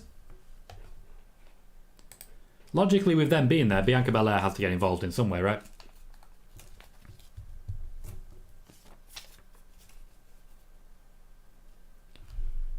And now we're talking about Xfinity. Can we move on? Thank you. We have a wrestling match. The Street Profits challenging the new tag team champions, Sami Zayn and Kevin Owens. And it's Sami Zayn and Kevin Owens who are starting in the ring. That's not right. It's Sami Zayn and Angelo Dawkins who are starting in the ring. Yes, Adam. Triple H booked tonight. Triple H has written the script. Vince McMahon's been too busy to write any scripts. He's been on interviews and everything. Mark says no main event on Raw will surpass Mick Foley winning the title. That was a very good moment. Watched that one as live as I could. Because in the UK, Monday Night Raw was shown on Fridays. And also it was a recorded show anyway. So much so that Tony Schiavone was able to spoil the finish. Remember those days? The good old-fashioned Raw war. Been a while since we've had an actual fight. AEW promised to be that, and unfortunately they've just could not quite manage to deliver on that promise. Sami Zayn is just doing some chain wrestling, which is not something he's particularly known for. Montez Ford versus Sami Zayn is certainly an exciting prospect. I don't know if we're going to get it as an actual one-on-one feud, but I'll take it as a tag feud. I got no problem with that. Sent onto the back. Once we get ratings for these, I'm very excited because so far the match ratings have not been very high, but this is literally Kevin Owens and Sami Zayn versus the Street Profits. If you can't get a good rating here, you can't get a good rating. Go says, I truly believe that people overhyped Triple H as a booker from the start. He does not know how to book the women, and other than the bloodline, there have been no real compelling storylines in a long time. Choosing to say it's Vince instead of looking at the actual person doing it is an excuse. I think this is a fair comment. I'm curious as to what exactly the NXT booking is that people were really excited for that was Triple H's. A lot of people mentioned Johnny Gargano and Tommaso Ciampa. What happened is someone got injured, and then when they came back, the fans had already decided they were the biggest evil in the world. The storyline wasn't there. The storyline was a tag team breaks up. That was the entire storyline. The streak of Asuka? Not really a storyline, to be honest. Just, there was no real competition for her. Once the Four Horsewomen had moved on from NXT, they had to bring in an entirely new class, and they weren't able to do it because they kept calling them up. I still remember the feud between Bobby Roode and I can't even remember who, but the feud is based on Bobby Roode going backstage and saying, nice head. That was the feud. That was the storyline. I don't think it's anywhere near as good as a lot of people do think. Mark says Montez Ford versus Ricochet is a dream match. And Adam says, will there be mass releases? If it does happen, will it be underutilized talent or any talent? You're asking me to make an assumption based on an assumption. There's no way to possibly answer that question. And also, just got home. Be back for hour 3, mate. Enjoy. I'll see you in a bit. It's a shame that you're probably going to miss a match of the night.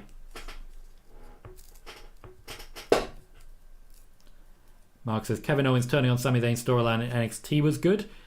They were never friends in NXT. There wasn't a turn. Kevin Owens came down, beat up Sami Zayn. It was his first night there. There was no storyline. That's how he debuted, really.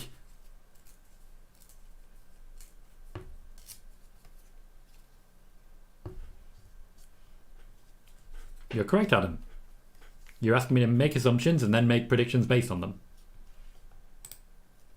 Now, I'm being somewhat hyperbolic, and you guys know this.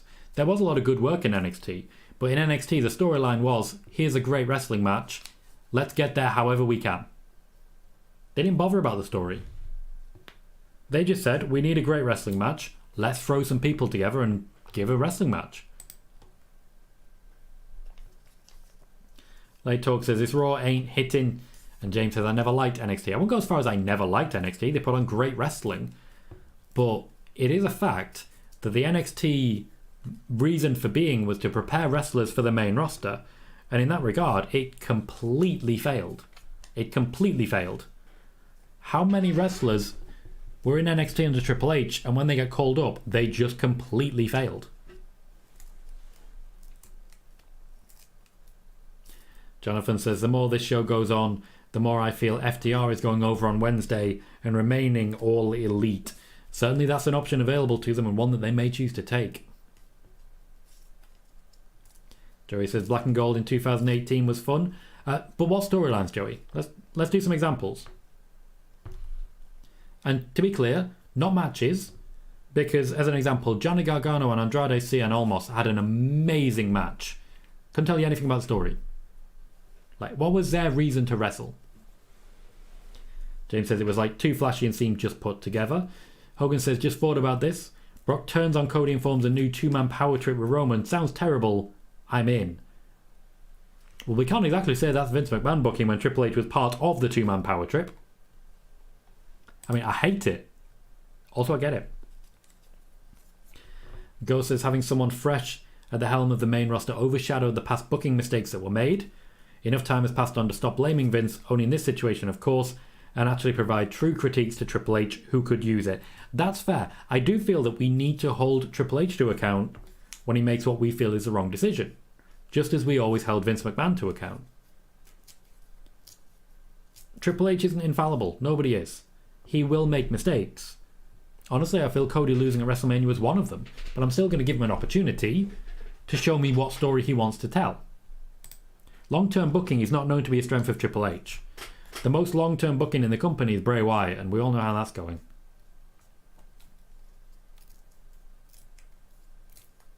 Joey says he can't put all the blame on Triple H. It was Vince who didn't know how to book the wrestlers that got called up. No, I absolutely am not putting all the blame on Triple H. You're absolutely right, Joey. That doesn't change the fact that they failed. It doesn't change the fact. Now, Vince took all the blame already. Triple H took none of the blame. I'm just evening it out. Hogan suggests Brock wins the US title, Brock and Roman win the tag belt. Bam. And they talk saying Cody might take an F5 at the end of the night. James says the only thing I liked from NXT was the Shield. Nothing else was good to me. The Shield was not in NXT. The individual wrestlers were in NXT. There was no Shield in NXT. Light Talk says Brock is Vince and Cody is Triple H. Adam says it'll be my last question about Bray's gimmick. Do you think it will be the tweet he posted? You can't kill it after release. I don't understand what you're asking me, Adam. Are you able to rephrase? Eric, I don't know. The rumours were it would happen after WrestleMania. We haven't heard any reports on the draft yet. Jonathan says, just saw someone said, Montez Ford in his promo said, say yeah. Didn't hear it personally. Did anyone else notice? He did say that, yes. Traffic says, same thing for Sami Zayn and Nakamura. My favourite NXT match, but it had no story. With Shinsuke's debut. NXT never really had great stories. The wrestling was top tier though. Mark says, Paul Heyman is the main writer and producer of the Bloodline storyline happening currently, I believe. That is incorrect. He is not. And James says, that's what I meant. The people from S.H.I.E.L.D. being from NXT. Gotcha. Bailey goes as far as saying the show is painful to watch. I don't think it's a bad show. I just don't think it's a good show. Like, it's a bog standard Raw. And Justin says, Alistair and Velveteen Dream story was good, but literally all I can contribute. That's a fair shout. That was a good bit of storytelling. Didn't really work out for them long term with everything that Velveteen Dream happened, but that was a good story. I think a lot of people would also quote Nikki Cross and Alistair Black. I think a lot of people would quote that one, even though that wasn't the main event at the time. I feel like Adam Cole was a good storyteller. He just didn't really have any stories to tell. The Undisputed Era was good in general, but much in the same way as Judgment Day, there's not really a storyline there at the moment. Each individual member will have storylines and stuff, but Judgment Day itself as an entity doesn't have a storyline. Dom Damo is not back in the WWE. Everyone else from Sanity is, but Damo is not. Hogan says, hasn't Michael Hayes been the one producing a lot of the Bloodline segments? Yes, he has. The major storyline has been planned out originally by Vince McMahon. Since then, it's been planned by Triple H since the change, though usually still pretty much using Vince's script. Michael Hayes is plotting out individual moments. Adam says, after he was released from WWE, tweeted a pic of a new mask along with the lines, "You can't kill it." I don't recall that, and I don't believe that will have actually impacted anything. And Mark says, Alexa Bliss with Blake and Murphy had a small story too. True, yeah. There's a few people who were very good character actors, like Alexa Bliss, and they found something for her to do, but beyond that, not many people actually got a storyline. I feel, for example, Dominic would have failed in NXT. Dominic would have failed. Because his job would have been to wrestle, not be a good character actor. Joey says, there are plenty of good storylines. If you didn't watch the show on a regular basis, then you wouldn't know. Okay, Joey, tell us. Tell us some storylines.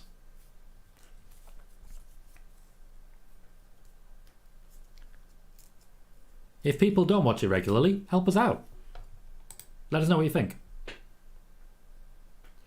Sean says, I wonder if Sammy joining the Bloodline was in Vince's plans. It was. Vince is the one who wrote that. Vince wrote it and it happened while he was there. Megan says, Nikki's got a secret. Indeed. And Index. Index was great. I enjoyed the way. Was that not 2.0? When they'd already started realising that there was a problem and they were trying to fix it. Like, 2.0 is not very popular, but they were trying to fix a problem. Ghost says, I definitely still respect Triple H for the work that has been done, but choosing to treat him as if he is indestructible as a booker and promoter creates astronomical amounts of almost unreachable standards that even the best of the best need to fight hard to obtain, which has not happened. I completely agree, Ghost. I think you're absolutely right. Sean says, Alexa was also the most successful member of Team Banff.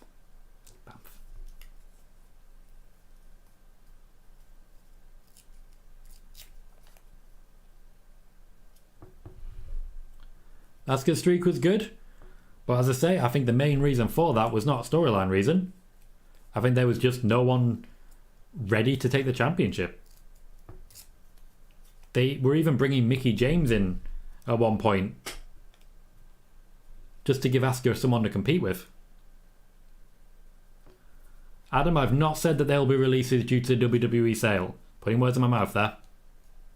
You're asking me, are you sure this is going to happen? When I haven't said it's going to happen in the first place. C-Max saying, beautiful blockbuster by Montez. And Joey says, what great storylines did Vince write in the past 5 years? That's called whataboutism, Joey. Instead of providing us with a good example that backs up what you're saying, you're essentially trying to say there are only bad examples of the opposite. But there isn't an opposite. We're asking you, give us good examples of storylines that Triple H booked in NXT. It's got nothing to do with Vince McMahon. It's got nothing to do with the main roster for the last 5 years. I'm just asking you for great storylines from NXT under Triple H. After a match of about 10 minutes, Sami Zayn and Kevin Owens have retained the championships. Sami Zayn pinning Montez Ford. Montez Ford has taken quite a few pins recently. For now, at least, both championships are staying together. I don't think we're going to see a split up right now, Late Talk. Eric says Johnny's Road to the Top as a suggestion. I like the way. James says, what was that, Cell? Jonathan says, good match. What are people's ratings then for the Tag Team Championship match right in the middle of Monday Night Raw? Dom is giving it a 6. Megan says, I just wanted to mention Index. Wasn't there also a anything you can do, I can do better with Velveteen Dream and Ricochet? Velveteen Dream is a bit of a character actor, to be honest. And Megan says, I would also add in Roderick Strong turning on Pete Dunne and joining the Undisputed Era. Now, I also mentioned Undisputed Era. I liked the work that they did. Adam Cole, a natural storyteller. And yeah, that turn was very well delivered. I'd also like to throw in there Dakota Kai turning heel. I think Dakota Kai turning heel was a pretty good moment as well. Storm Stop has subscribed on the YouTube side. Thank you very kindly for joining this channel. You will get notifications every time we go live for our spoiler warning news shows on Mondays and Fridays, and indeed for our watch parties regularly of SmackDown and pay-per-views, but also the sporadic Raw Raw watch parties as well. Sean has given the match an 8.5. Megan has given it an 8. Eric has given it a 9. Traffic says, I think Sammy was waiting for Ford to fall back on his own. Mark has given it an 8 out of 10. Stuart an 8 as well. C-Mac has given it a 7. Late Talk a 7 and Bailey a 7 as well. Jonathan says an hour and 15 minutes left and all that's happened is Brock. Disagree on that one. I'd like to throw Bad Bunny in there. Bad Bunny's work with Damian Priest and Dominic Mysterio, I feel, has been a good one. We also just got a pretty good match. Sometimes you just have to celebrate the fact that Kevin Owens and Sami Zayn exist. I wouldn't say nothing's happened, but it's a standard Raw. There's nothing special about it, and it's the Raw after Mania. There should be something special. Eric says 1 hour and 15 minutes left. No women, no call-ups, no surprises. Well, I would argue that there is, in fact, several surprises. The surprises being that Triple H seems to be saying that there's not going to be any surprises. Justin says this is Raw after Mania, not a random Raw in June. They talk saying Raw after Mania aren't the same like back then as well. Ghost has given the match a 7.5 as well. Kathy Kelly is once again backstage. Mark says some might say Triple H is living out his storyline, therefore everything he does is a storyline. His gimmick, married bossy daughter in storyline, where he took over control of the company. Seth Rollins is being interviewed backstage after having beaten Logan Paul. Stuart says, I honestly think Triple H has an eye for putting people together to have good matches. Stories not so much, which is fair. This is why we hire a creative team. The creative team is supposed to give the stories, but Triple H is in charge. Maybe he just needs to put a better team together.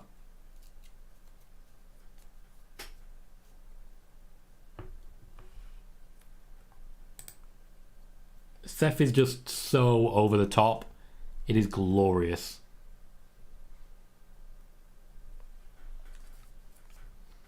What's next for Seth Rollins then? Because this is definitely one of the most interesting stories going.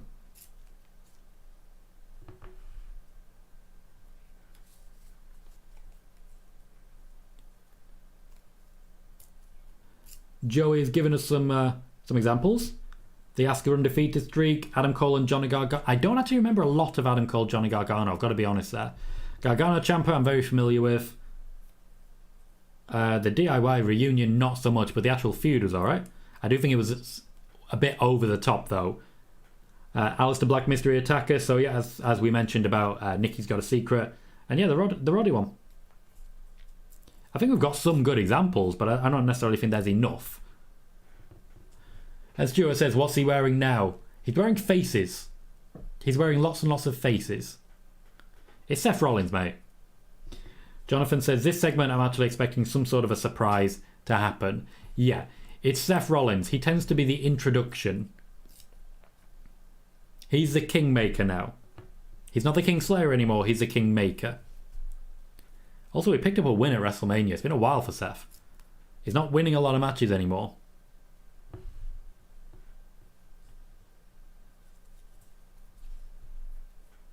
It's the strangest outfit. But hey, if there's going to be a JY, this will be the time. That's all I'm saying. That's all I'm saying. And Dom says this may be a return segment. Matt Riddle would also fit in this role. Though it does depend. After all, if Seth Rollins is the face now, not so much. Is it, Stuart? I don't quite see that myself, but I'll take your word for it. As we go into a commercial break, we're getting an NXT Stand and Deliver recap. Celebrating the victory of Carmelo Hayes.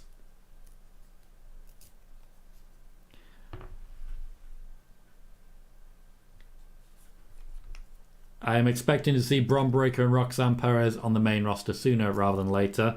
This would be an ideal time to throw Bron Breakker in against someone like Seth. But I wouldn't have the highest expectations based on the role that we're seeing. Mark says Triple H seems to be more of a long-term storytelling type. I would debate that. I would say Triple H is great at putting together a compelling one-month program. Long-term, I'm not sure, but they did bring in, specifically Rob Fee, to be the head of long-term storytelling, which certainly I feel with Sami Zayn has really worked out. Cody, not so much.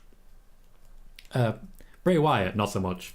And I think that's one of the major issues. You brought in a head of long-term storytelling and creative, And from what I can tell, he's almost entirely occupied by Bray Wyatt. Eric says, what was Nikki's Got a Secret? That was an Aleister Black championship feud. Someone attacked Aleister Black in the parking lot and Nikki knew who. But Nikki was insane. And I'm still annoyed at the fact that the entire character for Nikki Cross was, I'm insane. And now we've gone back to that character who, I'm insane. And obviously that's created zero opportunities for her on the main roster. Jonathan thinks we're going to see Braun Breaker here. Ghost says, if Seth Rollins is walking your way like he just walked backstage, what do you even do? Are you scared or are you into it? Because I've got to be honest, I'm probably into it. Hector says, I have a wedding to attend later this year. Wonder if I could contact Seth to find me a nice tux. He seems to have this style thing down. Seth and Becky have a habit, or at least had a habit for a long time, of scrolling through on their phones together and picking the worst, the ugliest possible outfit. Sean, I'm not too familiar myself when it comes to Carmella.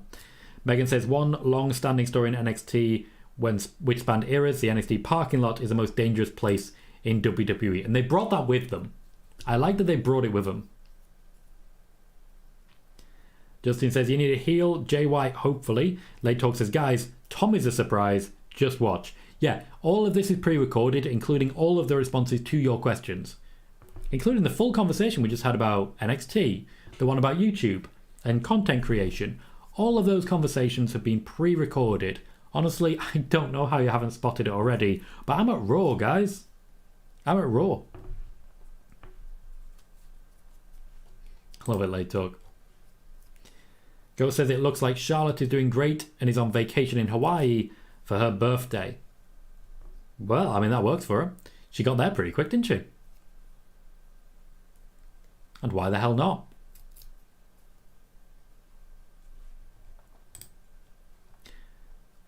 Joey says, yes, it's an AI responding to our questions. Absolutely right, Joey. You've got me there. You've got me. Mark says, Judgment Day has been long-term storytelling over a year and still going. I'm not good for that. Edge versus Finn Balor for me massively outstayed its welcome and then just kept going. And I'm not particularly happy with how it finished either, but that's just me. Dominic versus Ray, I feel that's been a good story. That's been long-term. Yeah, that, I would definitely give credit for that. There were a few pretty good stories going into it. I just, a little bit disappointed with tonight, that's all.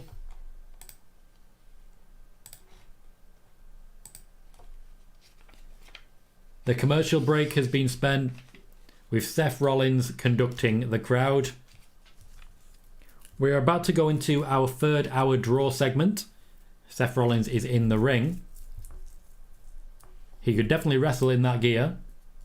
He's not even conducting. He's not even conducting. He's just enjoying.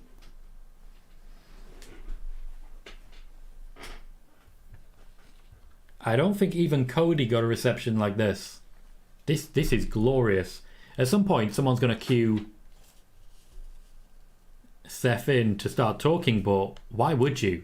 Why would you? This man is over. He's reached that pinnacle level that a Randy Orton has reached, that a John Cena has reached, that Stone Cold Steve Austin has reached, that The Rock has reached. He is the top of the game. How could you be anything but jealous?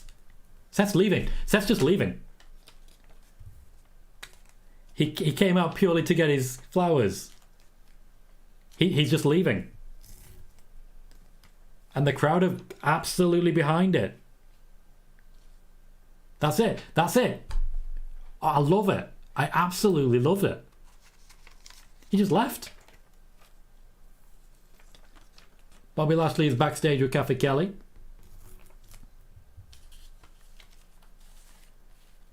Bailey says, if Rhea leaves Judgment Day, who would people replace her with?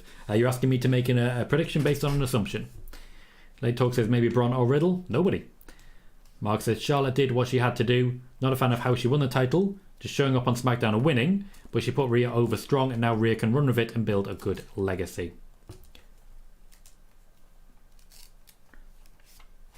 Bronson Reed has interrupted Bobby Lashley backstage and is asking for teaching and training. Jonathan says, what in the world was that? Late Talk says, what? Mark says, Seth is a modern era macho man in my opinion. That's a good shout. Bailey says they're cutting matches for that.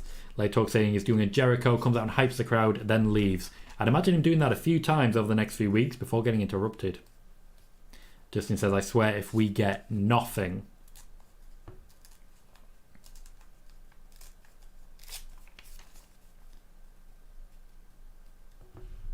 Ali popping up behind Bobby Lashley. A very PO'd Bobby Lashley, because he's already had to deal with this from Bronson Reed. I do feel Bobby Lashley getting no match at WrestleMania could be a storyline that works for him long term. They have had to make this one up on the fly, but if it works, it works.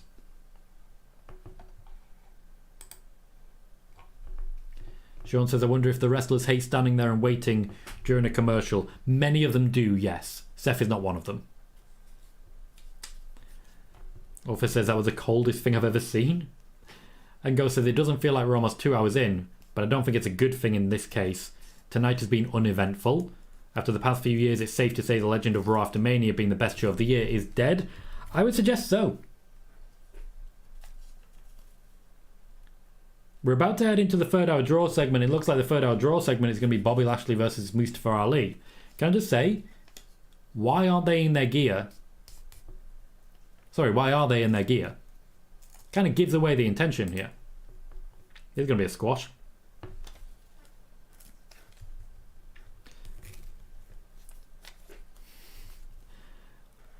Justin's not happy with that one either. Tommy says, surprise there's been no debuts or returns. Yeah, that's a surprise. Nothing. Mark says, also think a lot of the talent just had grueling matches past 2 nights, can't risk injury. Eric is upset that Ali is going to get beaten down. Joey raises a good question. Peter, are you happy with the show so far? How you feeling? In a good mood? How's your day going, mate? Alpha says, damn, didn't know Ali was a Limp Bizkit fan the way he was rolling. It's awful, but I kind of love it. As jokes go, it hurts. Peter says he's always happy. That's good to know. I know you love a good table. See, I like my job. I know I'm rare in that I like my job, but I like my job. Justin says, they're going to give us Ali versus Bobby. Yep, that's our draw segment. And it's a squash. And it's already over. It's actually not going to be our draw segment. It didn't last that long. Wow. Okay. Dom says maybe Alexa Bliss and Bray show up. Wishful thinking. We've seen no women so far. Literally 0 women. We're 2 hours into the 3 hour Raw. We've seen 0 women. There we go. Up next, Bianca Belair. We're finally getting to the women's section. Traffic says this Raw is making Tony Khan's big announcement look gigantic. Mark says, again, no LA Knight in LA. LA Knight is on SmackDown, let's not forget. And Justin says they freaking are. James says, what is the point of a 30-second match? Good question. Couldn't tell you. And Joey says, Ali buried again. Awesome. I have to ask the question because Joey's not wrong. Ali basically just gets beat up and squashed every match he's in at this point.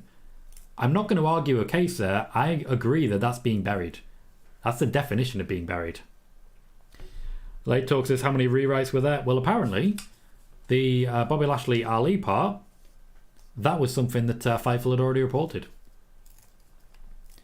The 2 women's matches have been cut for the card and haven't been replaced.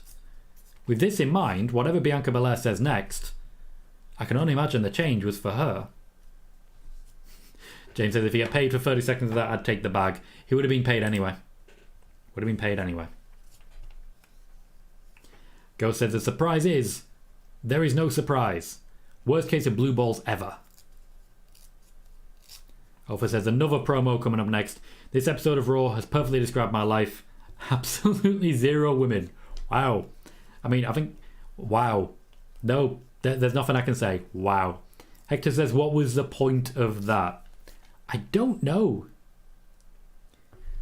I think I'm going to have to go with the Megan phrase here. It's wheel spinning.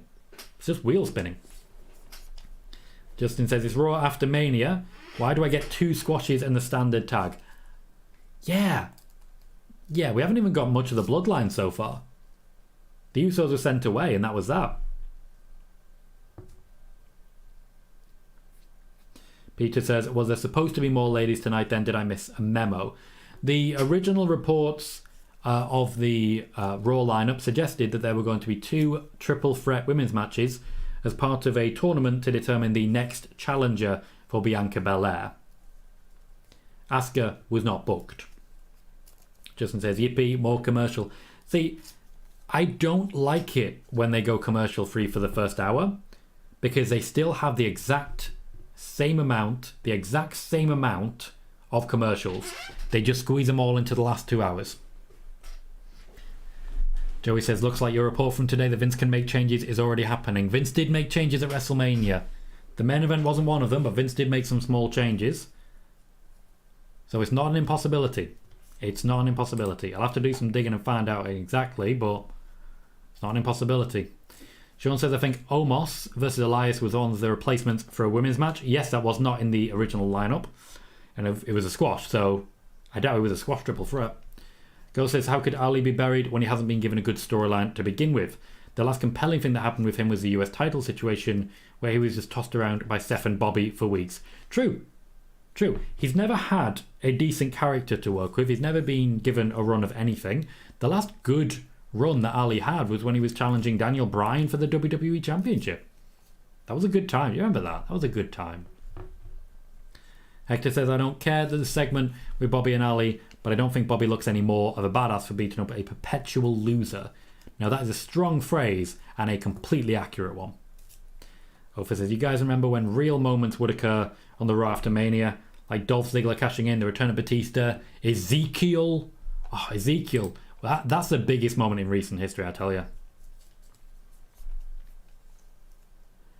Mark says, curious how they treat Trish and Lita with Becky. Does Trish turn on them? Well, it looks like they're not going to do anything this week. Becky Lynch hasn't even been mentioned.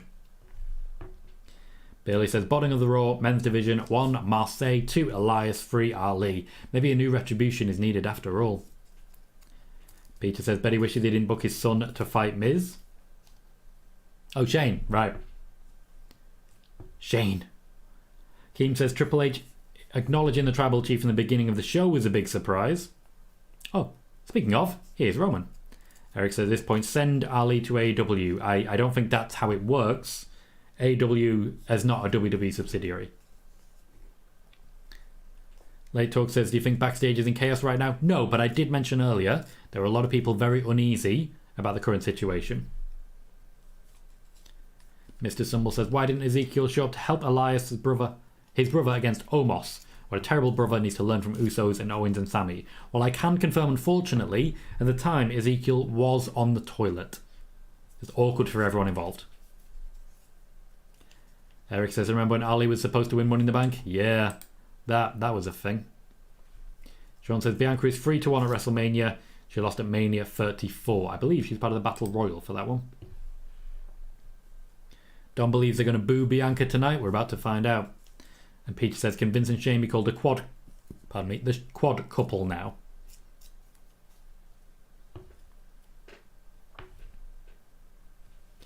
Mark says, I wonder if Shane was supposed to have a role on the show. Now he's injured, they had to switch plans. He wouldn't have had that big an impact. Joey says, got hyped up for this show and it's been a massive letdown. Yeah, I can't disagree with you. I'm very disappointed by the show so far. I don't regret staying up for a Raw watch party, but also I kind of do.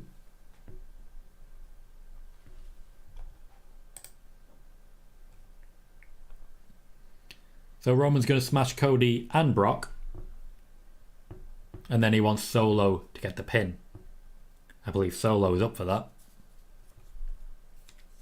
Ghost said the feud of Ali and Bryan was in the end of 2018 to the beginning of 19.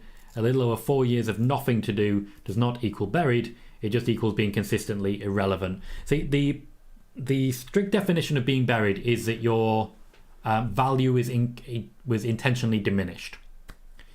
If you look at Ali when he first was in that feud, I think he was more valuable then than he is now. I think he's less over now than he was then. And he's just... For example, if AEW were interested, I think they'd have offered him more money then than they will now. That for me is the definition of burial. Ofer says, did anyone else notice on WrestleMania Saturday that Cole said Pat McAfee was undefeated at Mania? I guess they're trying to erase any trace of Vince McMahon's last match. No, I think Michael Cole just got it wrong. I think he just said the wrong thing.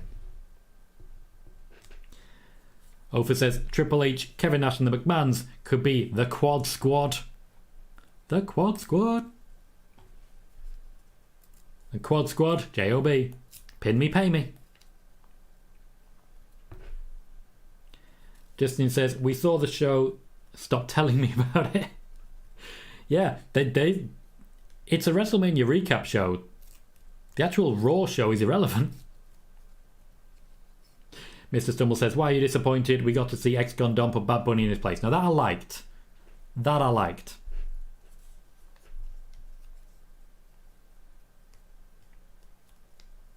No real boos here. Everyone seems happy to see Bianca.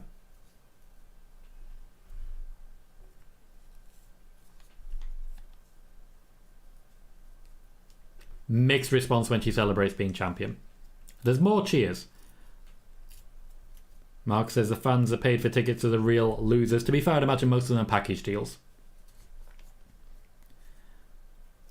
Bianca trying to put over Asuka. Fans don't really seem to be going for it.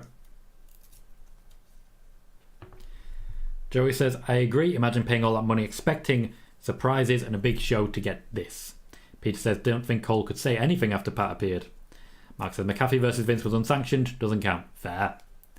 And Joey says, it's been 2 hours. We only got 4 matches. None of them went longer than 5 minutes. The tag match was a 10-minute. So not quite correct there. Ofer says, I can't tell what's more boring. Bianca's title reign or Triple H versus Orton at WrestleMania 25. And Ofer says, Rhea's theme, huge win. I don't like what's happening right now because I'm worried that what's about to happen is some sort of unification situation.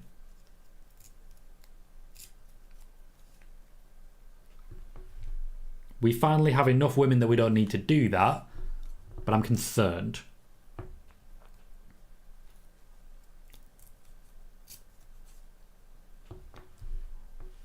Rhea Ripley seems like she wants to get back into the race for the Raw Women's Championship as well. Peter's going to go get a coffee.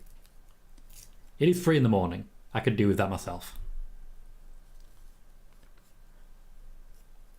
Rhea Ripley's purple shoes are on point.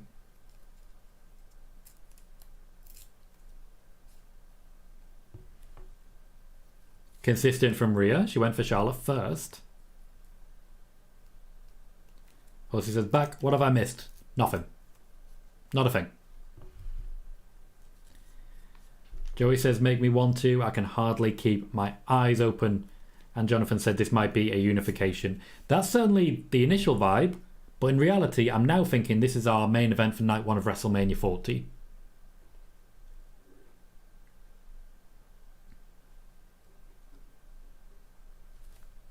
And I believe Bianca would be the one without the championship at the time.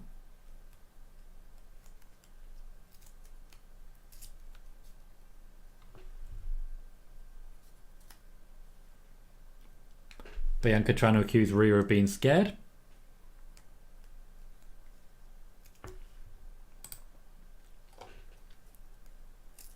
Ofer says you can never have enough women, Tom. True. Go says instead of just giving us Rhea versus Bianca for WrestleMania like we initially wanted, we're just going to have them fight when they're both champions now. They keep saying one day. I'm thinking this is the main event of night 1 of next year's WrestleMania. Sean says we have enough men and tag teams to not have a unified title, which is true and a very fair point. And that's apparently all. Rhea Ripley just leaving. Yeah, she's just leaving now. Liv Morgan's music has just hit. Okay, is this gonna be Bianca and Rhea versus Liv Morgan and Raquel? No. No, we're okay. That's not gonna happen. We've got a tag team match. Unless Rhea decides right now to beat the hell out of both of them. All of this may happen. Bianca's not even leaving. Alpha says, oh yes, world-renowned tag team Liv Morgan and Raquel Rodriguez. Yeah, they're not exactly coming off a win either, are they? So we have Liv Morgan and Raquel Rodriguez against Damage Control. The winners will face Lita and Becky Lynch. Dakota Kai still carrying a small knock, so I would imagine this is going to be a Liv and Raquel moment. Blue says Zeke couldn't help his brother. He had a career-ending back injury. Sitting on the toilet, mate. James says it's getting stupid, and Bailey saying Liv and Raquel team random. They're going to need to keep them as a team for a little while before they start to make sense. But ultimately, you know, this does happen. Let's do a tweet. Let's do a tweet. Main event, night 1 of WrestleMania 40. Rhea Ripley defending the SmackDown Women's Championship against Bianca Belair. Calling it now.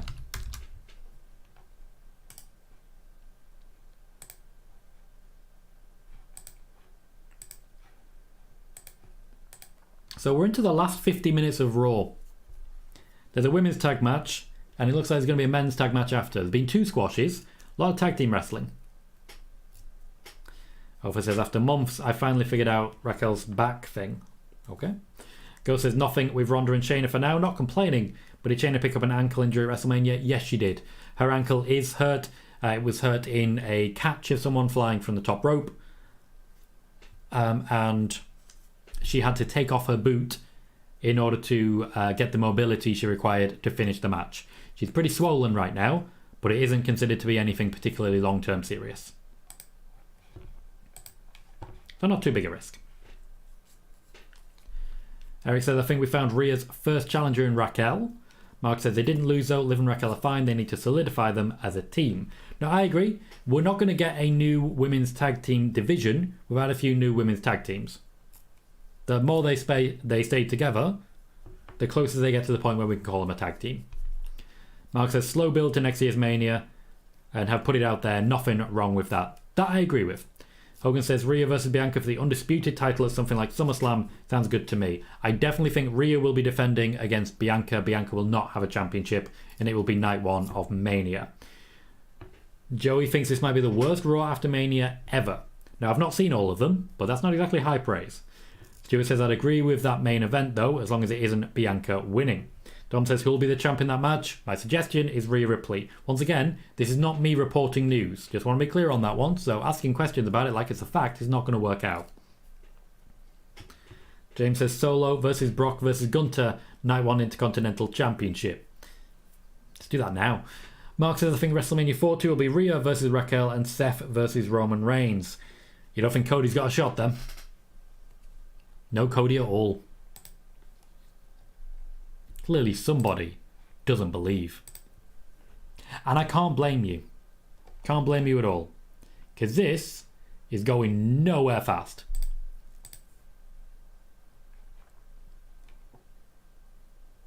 And in fact, Fightful are also posting saying build this one for a year. Pretty confident they're gonna. Jay White's still trending. And I'm not wearing my Jay White shirt. Oh look, more WrestleMania stuff. Jesus Christ. Ofa says, you know the thing she does where she turns around and moves her shoulder blades? Yes, I'm aware of that.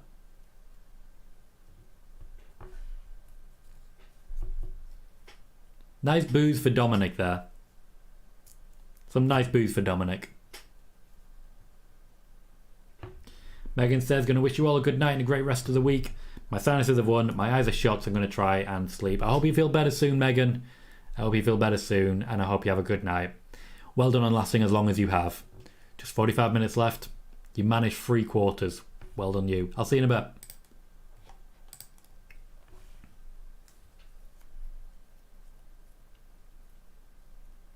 Cody Rhodes is already dressed to wrestle. Dressed to wrestle. I'm guessing he's just going to roam the corridors for a bit. Why not? Justin says, because of the never-ending commercials, we will get this and the main event. Great for a random June Raw, wasted Raw after Mania. Peter says, got my coffee, did anything happen? Nope. Not a thing. James says, how many main events can Roman Reigns have back-to-back? Like, damn, this is his time. Bailey believes the WrestleMania 40 main event will be Cody as champion versus Gunther. They've certainly made some suggestions of that one. Mark says Cody is better chasing the dream. Once he obtains the title, what's left for him? Very little, because they haven't established who his character actually is. Dakota Kai and Io Sky are coming down to the ring without Bailey. Without Bailey. Damage control with no backup. It's not a great sign. Also, I've got to say, it seems like Triple H has given a lot of people a night off. No Becky, no Lita, no Trish, no Bailey. No Finn Balor, no Edge. Very large crowd of people missing. Awkward. We have 45 minutes left of the show. We are 3/4 of the way through. We're sitting on 937 views, which is very nearly 1,000, and I'm excited to get to that number, which I think we'll just about reach. We have 31 likes and 35 viewers. If you've not hit like yet, please do consider it. Really helps the channel grow. And we are also on 2,298 subscribers. That means just 2 away from 2,300. If you've not subscribed yet, please do consider it. Right now in the ring we have Dakota Kai and Io Sky taking on Raquel Rodriguez and Liv Morgan. Raquel's going to show off her power, and I do feel Damage Control are going to get a bit beat up here. Liv Morgan and Raquel Rodriguez are my picks to win this match. Who are your picks to win the match? Joey's now calling them damaged goods. Eric saying Bailey's not with Damage Control. Mr. Stumble says WrestleMania 40 main event, John Jones versus Brock Lesnar, UFC and WWE title on the line. Mark says, does Sheamus get a rematch versus Gunther at Backlash? Nope. Why would he? He's already had plenty. Liv Morgan has been tagged in. Briefly worked with Dakota Kai. And you know what? I enjoyed it. Let's see more of it. Alpha says, I've seen episodes of Superstars with more build than this. We're getting a decent pace so far in this tag match. Ghost says, Finn's gash was so bad, I'm not shocked to see him off for the night. Alfred is calling them damaged control. Finn's gash was pretty bad. I mean, I've seen some bad gash in my life, but that was a bad one. Another powerbomb of Liv Morgan over the rope into Kai and Sky. And we're having another commercial break. Okay, the commercial breaks are really starting to annoy me. This show has been able to achieve no momentum whatsoever because every 5 minutes we get 3 minutes of commercial break. Having no commercial breaks for the first hour was the wrong call.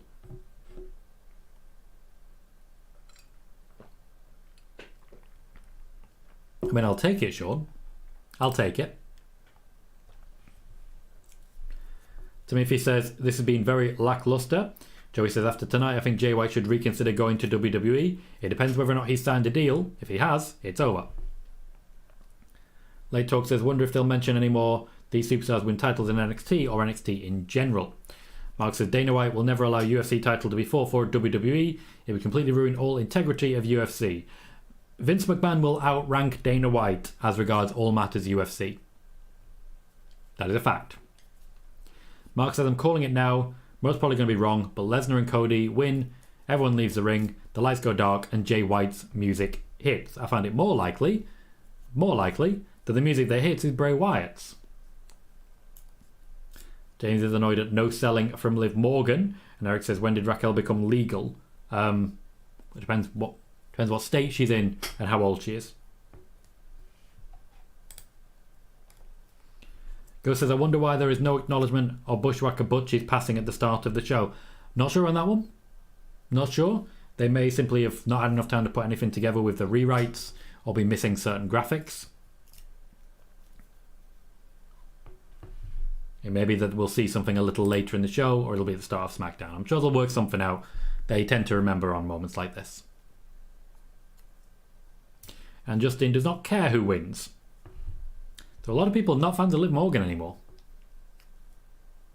Oh, Eric, I have no idea. Joey says, is Vince going to start making changes to the UFC? I don't know. He has the power to. Much like he has the power to make changes in the WWE. Do you trust Vince McMahon to leave things alone? I know what you're going to answer, Joey. And I agree with you.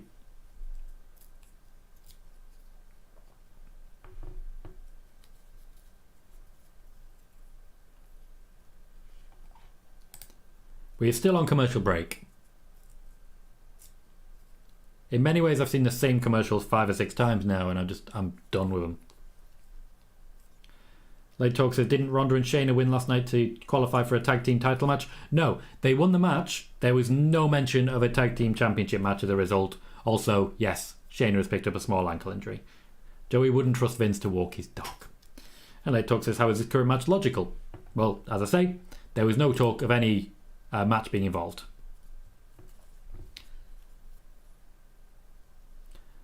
Ophir says, I'm calling it WrestleMania 40 main event. Tom Colohue versus Sean Rossap versus Adam Pacitti versus Travis Bateman. I have not seen Adam Pacitti's name in a very long time. Maybe I'm just not watching enough Cultaholic. I don't watch as much as I used to. Mr. Stumble says, I want Otis, Bronson Reed and Omos to form a faction. Then they fight Drew, Sheamus and Gunter. I mean, Imperium's right there. Right there. Keem says, if anything, Vince is going to boost the UFC popularity. We'll see if that works out. James says, Vince can just make money fights in the UFC. He's all about the money. It would be the same. I would be the same. He's a businessman. Joey says, they cut both of the women's qualifying matches for a random tag match that serves no purpose. Maybe Bianca Belair picked up an injury we aren't aware of. So they're not going to let her have a championship match for a couple of weeks. I'm not sure. There's a lot of different possibilities. But yeah, we seem to have this match instead of the championship matches. Well, the tournament, as it were. Also, this match doesn't serve no purpose. The winners get a shot against Becky Lynch and Lita. This match provides a championship opportunity. The one at WrestleMania did not. Leon says, it is very clear, in my opinion, the tag match in the main event is the only thing they care about.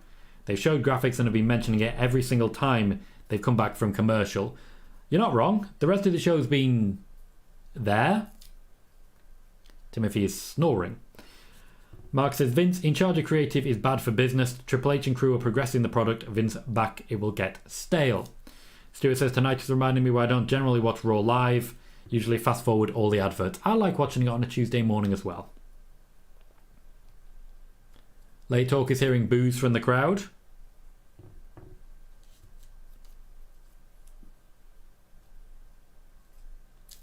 I'm hearing sweetened audio. I'm hearing some sweetened audio here. Mr. Stumble says, CM Punk versus Ryback in a UFC ring. I would pay to see it. I would not. This match is over. Liv Morgan is pinning Dakota Kai with all the hair in the world. And it's over. Liv Morgan and Raquel Rodriguez will get a tag team championship shot. If you're a Liv Morgan fan, you've got to be happy with that. Big opportunity for Raquel Rodriguez as well. And after all, if the rumours of Trish Stratus turning on Becky Lynch are true, then this could mean a championship run for Liv Morgan and Raquel Rodriguez. Until Ronda Rousey and Shayna Baszler get back involved, of course. Yes, Austin. Shayna is injured. We talked about this a little earlier on spoiler warning. She has a minor ankle injury, so for a moment at least, she's out of action. Yeah, I heard that as well, Bailey. I heard that as well. Yeah, everyone seemed to forget about the tag there. James, you're absolutely right. Dakota wasn't legal. The Miz is backstage. Chad Gable is arguing about Otis.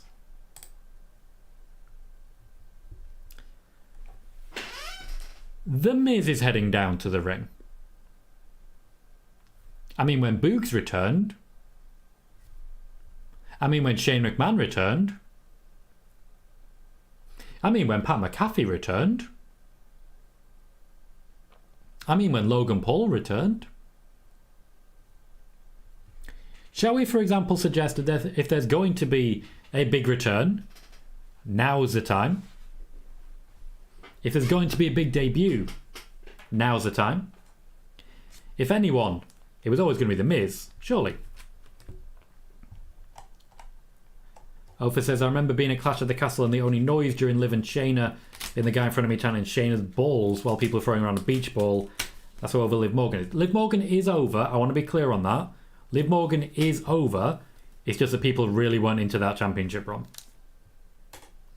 Hector says, I get that they wanted to build to Bianca versus Rhea at some point, but it didn't need to be on the show. Plenty of time to do that between now and next Mania if that's the plan. Ghost says the fans have been pretty mellowed out during the entire women's match. This is not a good sign. I think over the course of the entire show, the fans have been very mellowed out. They've had no choice. Ophir says, I'd genuinely pay an ungodly sum for the lights to go out in the main event just for Minoru Suzuki's music to play. That would be a dream come true, and I would be shouting Katsei ni Nare, the same as everyone else. Sean saying they advertised the tag title match for next week, so Becky returns next week at least. Ghost says, Miz's segment would be great for a memorable moment, albeit debut or return. Late Talk saying, Denise Salcedo just tweeted they had a beach ball, but security took it away. Good, I'm not there for the beach balls. Hogan says, I feel like the Raw after Mania hasn't meant as much since the brand split, which is not wrong on that one. And Late Talk saying that that's why they were boos. That makes sense. Connecting people through wrestling is tuning in from inside the Crypto Center. Connecting people through wrestling. How is it playing out in front of the actual crowd? Because here we're a bit disappointed that we've had no real big moments or surprises yet. Tommy suggesting the JY debut. Late Talk thinks Matt Cardona. To be clear, I don't want people to get overexcited because ultimately we are still where we are. Justin Check is asking if we can kill damage control now. I think it's telling that Bayley wasn't there. Eric says, I love Liv. You know that. Issue is I also love Dakota. I'm a big Dakota Kai fan as well. Hey Khalid, how you doing, mate? Oh, sorry to hear that. Sorry to hear that. I hope you're okay. Timothy says nothing has happened at all tonight, which I think Bad Bunny's kind of it. I think that's kind of it. I'm excited for Brock Lesnar. I think that was a good little moment. Mr. Stumble says, after this weekend I have a sudden urge to eat Cinnamon Toast Crunch with Prime while doing taxes on TurboTax. Mark says the fans were booing during the tag match because someone took the beach ball. As Mark Smile says, fans got to be tired after 4 huge events in a row. The crowd is exhausted, which is fair. Keem says Shane back in a wheelchair. And Justin says, and commercial time. Khalid says, any chance we see Bray tonight or this Friday? A small chance, yes. Ken says, do you think Liv and Raquel will win next week? Yes. Yes. Eric suggests a debuting Grayson Waller. Tommy says, I watch Raw for the commercials. Oh, your dream come true, Tommy. Austin says, I'm surprised there's no returns or surprises so far. Shocking since they hyped it up. And James says, Bad Bunny must bring in a crazy amount of fans. He really does. Logan Paul as well. They talk saying maybe LA Knight comes out. No, it's probably going to be Matt Riddle, isn't it? It's probably going to be Matt Riddle comes out, beats up The Miz and then leaves. That's probably going to be it. Ophir says Cesaro wasn't there for the beach balls either. Good times. Hector says Shinsuke debuted on the main roster while Miz was in the ring, so he's definitely used to this kind of thing if there's a debut or return. And Ophir says, Tom, how much would I have to pay to take a chop each from Gunter and Suzuki? £10 from Gunter, £10,000 from Minoru Suzuki. Don't do that to me. I would never survive. Mark said Bad Bunny's a national idol in Puerto Rico. He will sell it out by himself. And Khalid says it was good to see Triple H open Raw. It was good. It was a 40-minute segment though. And The Miz asking about WrestleMania. This is a come-down show, isn't it? This is a come-down show. Jonathan is guessing Riddle. All the surprises were for you, Miz.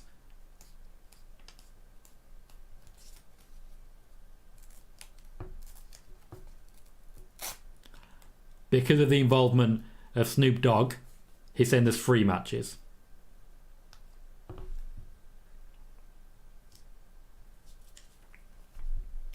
Timothy says he said he had an announcement and didn't announce anything. Very true for Triple H. Mr. Stumble says, why does everyone keep attacking Miz unprovoked these last 3 days? I don't know. He doesn't deserve it. Does not deserve it. Ghost says the last great Raw after Mania was in 2017. Roman being booed out of the building, the debut of the Revival, and Kurt Angle becoming general manager, and memorable moments that come to mind. Respect being shown for The Miz right now. They're definitely trying to suggest that, hey, you've had at least some surprises. You've had plenty of surprises. Ofa says, as someone who knows 2 Bad Bunny songs, I'm quite surprised he's been the most streamed artist 3 years in a row. Well, it's not all about you, Ofa. It's not all about you. Sean says, at least when Alexa was host of WrestleMania, she didn't get beat up. No, but she did do a flex with Hulk Hogan. Yeah. Yeah, The Miz declaring there'll be no surprises. And look, as mentioned, it's Matt Riddle. Do you reckon The Miz is going to have a match? Ugh. Mark was guessing AJ. Traffic was guessing Breaker. It was indeed Matt Riddle. Joey says, like no one saw that coming. Yeah, that's not a surprise, really. But hey, we got a return. We wanted a return, and look, giraffes.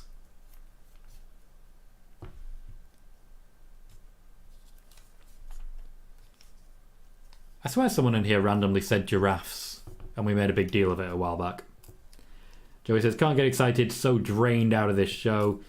Lay Talk says, I'll see Jay White Wednesday, and Jonathan says, fans are into him at least. There's still time for something to happen, but there's also still time for 3 more commercial breaks. Ofa says, what's worse, hanging out with Hulk Hogan or being elbow dropped by Snoop Dogg? The Miz is attacking Matt Riddle from behind. Matt Riddle is, of course, dressed to wrestle. Miz is going to get squashed again, isn't he? Ghost says, the shorts are a lot shorter than before, to say the least. I've not really been that focused on those. Oh. Oh, God. Yeah, they used to be actual shorts, weren't they? There's only so many times you can, unfortunately, get way too intimate with Riddle's balls, like The Miz is currently doing. There'll be no match, at least, because there's no ref. Hector says, was the last time we saw Riddle on the Extreme Rules card or not? I honestly don't remember. I do believe it was, yes. Correct me if I'm wrong. James says, bring Randy back too. This is their chance. This would be a very good chance for Randy Orton to make a brief 2-minute appearance, just at the top of the ramp, celebrating Randy Orton's achievement, celebrating Matt Riddle's achievement. It's not happening. Main event up next, after another commercial break. Traffic says, did Corey Graves just say it's been nearly a year for Riddle? I'm really not sure. Mark says, hopefully they give Riddle a more serious gimmick. They are not going to do that. Like you've already seen, that's not happening. And Khalid says, welcome back, Matt Riddle. Timothy says, it's main event time. And Ofa saying, sheesh, Riddle in the Speedos. It's a budgie smuggler and a half. Ghost saying poor Miz, which is also fair. That Nukem guy says, my Virgin Media internet imploded for 2 hours along with everyone else's. Have I missed anything huge? I was wondering why that was trending. And to be honest, no. Not a thing. Matt Riddle's back. That's it. This is the least eventful Raw I've ever seen. And I'm glad you guys are here. Because if not, I'd have given up a long time ago.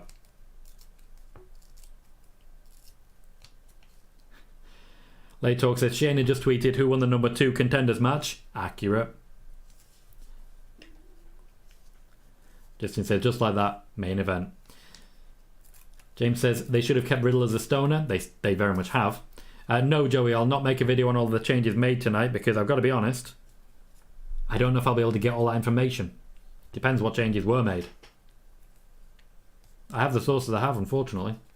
Stumble says Miz will have a major bloodline storyline, a main event WrestleMania 40. Last year, Sammy was a celebrity joke wrestler, and look at him now. To be fair, not the worst thing. I like what you're saying. Thank you for the confirmation, Khalid. Mr. Stumble says, do you miss Michael Cole screaming his boss time? Nope. And Blue says, at least I'm not watching it live. I am. And I wish I wasn't. We're going into the last 20 minutes and our main event, Brock Lesnar and Cody Rhodes versus Roman Reigns and Solo Sikoa. I mean, it's a surprise, but it's not what I was hoping for. Ghost says, I would say I hope SmackDown is better, but I don't want to set myself up for failure like I did tonight. Fair, we all got hype on this one. We did. We all got hype. Hector says, yeah, if you wasn't having this watch along, I wouldn't be watching Raw because it's always hyped, but ultimately it ends up being a letdown more times than not. I hope SmackDown is able to get itself into gear. I hope Triple H is tracking the social media at the moment, because I feel very, very confident that Twitter is not happy with any of this. Might go to Twitter and let's find out. Just going to pop on Twitter, see what people are saying. What we got? Someone saying the crowd is starting to chant for Randy. Someone saying that wasn't a good surprise. I miss Randy Orton. Yeah, not good stuff at the moment. Bit on Pokemon Stadium. A lot of talk about the small gear. A lot of talk about small gear. More on Matt Riddle. Yeah, no one's particularly happy about this. Even the win for the Liv Morgan, Raquel Rodriguez. Yeah, not a great thing. This Raw After Mania is boring as shit from one person there. I'd be surprised if they can make Damage Control feel like a threat again. Yeah, a lot of talk about Beach Ball. A lot of talk about Beach Ball. Yeah, it's not going well, is it? It's really not going well. Sean says Raw After Mania is trending number 2 right now. Not a great sign. Ghost says, shall I check what's going on since I'm the unofficial social media correspondent? You know what, Ghost, you go right ahead. You are, and that is a role that you have earned. You dive right into it. Ofa says, they really suckered us into watching this regular episode of Raw. I'm doing a watch party for Raw. It's a Raw After Mania. It's a special event. Here I am. I'm going to end at 20 hours of live streaming over the course of 4 days. I could have gone to sleep after spoiler warning. It was, wasn't it, Peter? About giraffes. Gotcha. Also says, do you want to do a recap video? I know you do. And say what? There's nothing to say. Alex says, how do you feel about Kevin Patrick's commentary? Again, I can barely hear it. I can mostly just hear my own voice. And the occasional bit of Spanish. Also says, I'm now watching. Can I go back to listening? Hogan says, I suppose they could have some stuff saved for SmackDown, but besides Lesnar giving us meme material, this has been pretty meh. James says, if Cody loses, bring out someone new. Late Talk says, do you think Vince is telling Corey Graves and Kevin what to say? No. Mark says, perhaps SmackDown After Mania will become the new hype show for the surprises. Keem says, a Solo Brock interaction is going to be interesting. That I'm excited for. We have Solo Sikoa and Brock Lesnar in the ring together. I was hype after that. Late Talk says, I hope Endeavour sees social media and lets Vince go. They won't. That Nukem guy says, thank you for taking this one for us, Tom. You are not welcome. How dare you? How dare you? Khalid says, I guess no Edge tonight. Maybe next week. Yeah, Edge was given the night off. Stuart saying, to be honest, really didn't give much of a hoop about what Twitter think, personally. Places the armpit of the social media world. True. True, and I really can't argue that one. Blue says, this isn't a regular episode of Raw. A regular episode of Raw has more going on. Khalid says, but glad you were here tonight. Mark says, via Sean Ross Sapp, Originally, tonight was supposed to feature a couple of triple threat matches that would serve as a tournament for a Raw Women's title shot. They were scrapped very late in favour of the tag title match. Lita, Trish Stratus and Becky Lynch are backstage, being interviewed by Byron Saxton. Mr. Stumble says, this Raw is as exciting as an Omos match, except longer. Horsey pointing out the shiner for Lita. Becky Lynch also has a bit of a black eye. And Eric says, Tom, if you ran WWE, who'd you make champion? Gunter.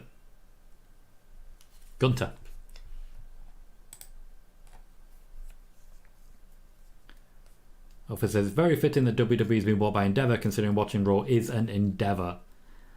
And Sean is saying, they just said on commentary, Bad Bunny suffered a separated shoulder, and this will keep him out of action until just about Backlash.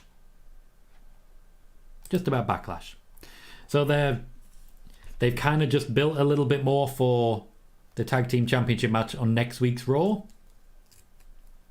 If there's going to be a Trish Stratus heel turn, surely that is a more likely turn than WrestleMania was.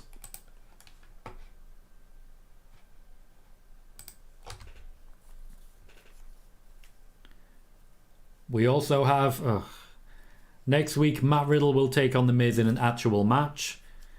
We've watched The Miz get beat up by literally everyone over the course of this weekend. Why would we think there's any stakes involved there?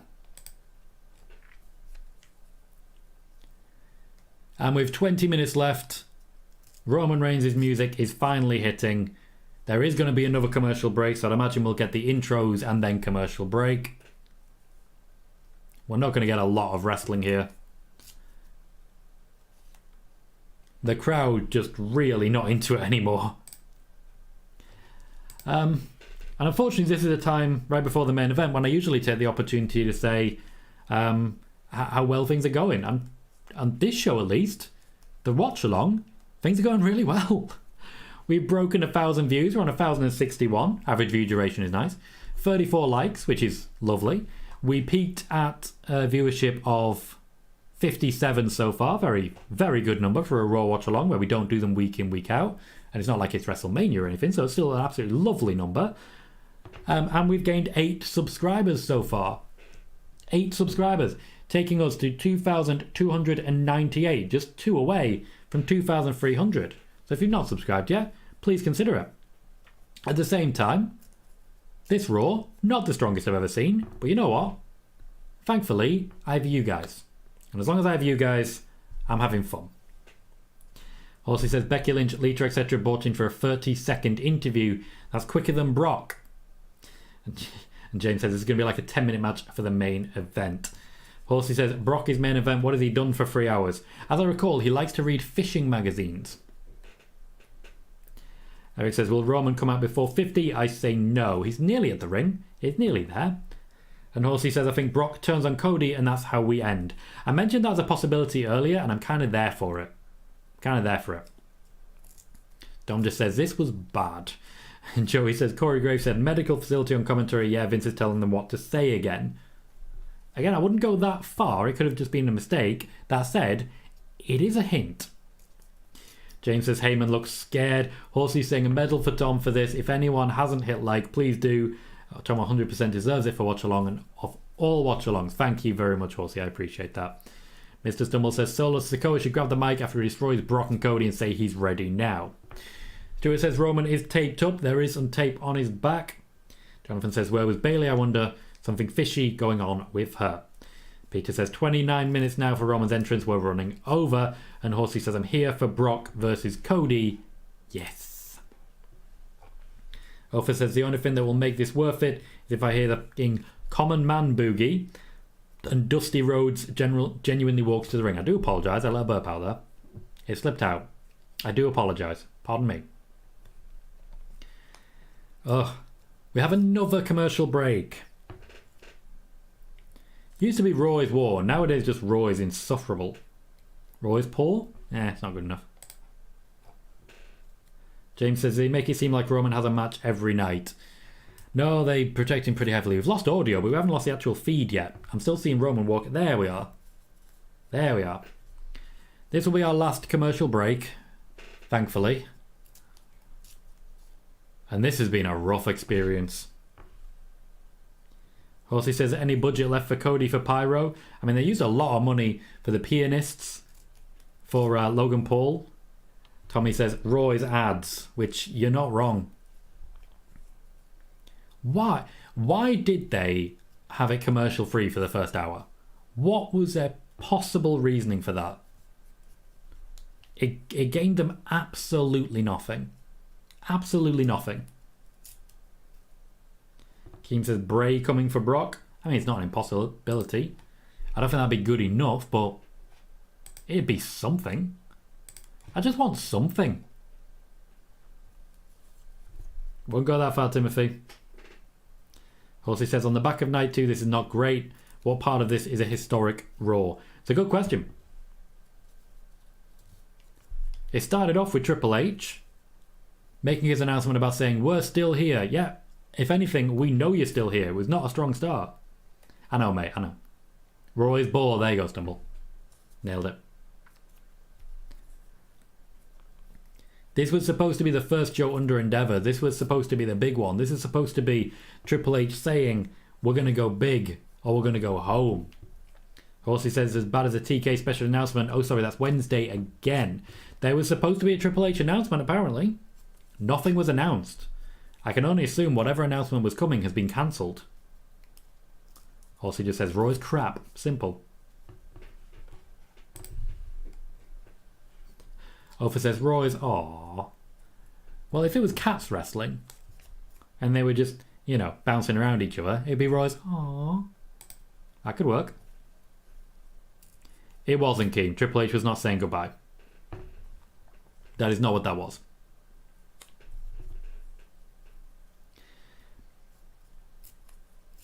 I am wondering how other watch parties are doing right now, because I gotta say, I am drained from this. I am very drained from this. Not just primarily the show itself, but let's be honest, it is nearly 4 in the morning. I have not had a lot of sleep. Not had a lot of sleep at all. And I wanted something that would keep me alive, keep me perked up. I would have loved to stop drinking Coke at this point. That would have been great. But instead, I have to finish it off. Just to stay awake. Traffic says, everyone thinking Vince is running creative.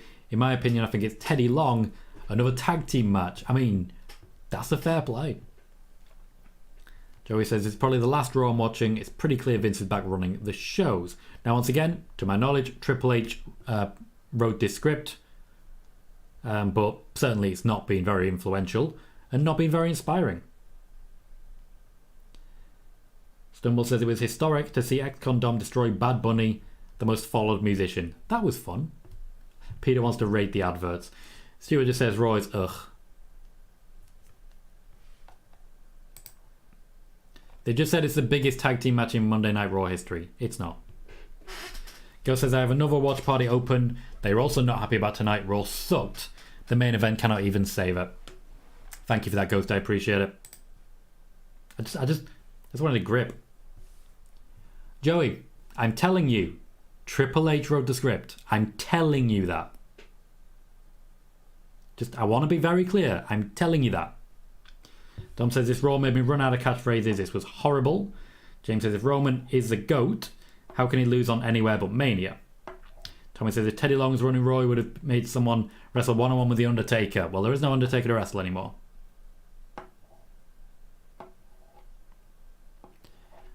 Alright, whatever's starting to happen here, go back to your own corners, guys.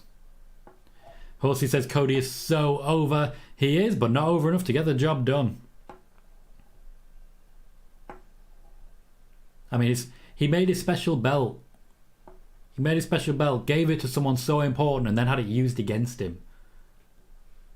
Solo Sikoa just stopped him from having any momentum.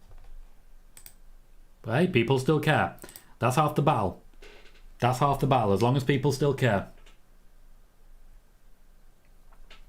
Joey, I just said, to your own corners. We're not doing that. I get that you're frustrated. I get it. This is not the right place to take it out on people. I get that you're frustrated. You can express your frustration. You can be annoyed. But you ain't picking fights. That's it. Okay? Calm down. Stumble says the biggest tag match in Raw history is Randy Orton and Cena versus the entire locker room. They did that. They also did the Shield versus the entire locker room, didn't they? Buck's Basement says, Tom, this Raw after Mania has been horrific. It reeks of Vince's stupid decisions. Once again, Triple H wrote the script. That is not speculation. That is a fact. Where is Asuka or Bayley? What is going on? The tag match. Didn't Ronda and Shayna win? Yes, Ronda and Shayna won. They were never promised a tag match as a result of it. That wasn't promised. Also, as I mentioned, Shayna Baszler currently has an injured ankle and is not actively competing because of the swelling. Cody Rhodes and Brock Lesnar as a tag team is a very strange experience. We have 10 minutes left. The bell has just gone and they're doing the announcement of the main event. This is going to be a 5-minute match. There has been very little wrestling on this wrestling show.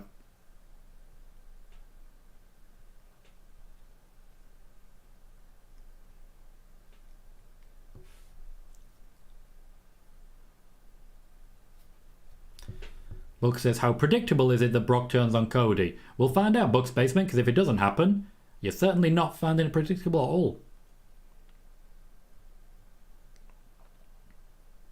And what you're saying there, Buck's Basement, just want to be clear. If Brock doesn't turn on Cody, that's a surprise. And we're all missing surprises, so you're happy. You're sorted. They've got you. Horsey says, Brock in a tag team is just weird. I agree. I completely agree. This is a baffling concept. Roman in a tag team isn't quite there. FTR says, it's Raw so boring I've literally dozed off for a while there.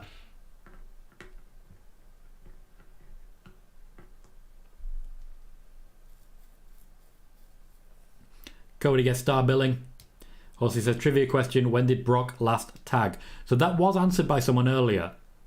I can't remember who it was. I do apologise, because it was a damn good answer. To be fair, Horsey, Bucks was absolutely right. I actually mentioned that in the segment earlier.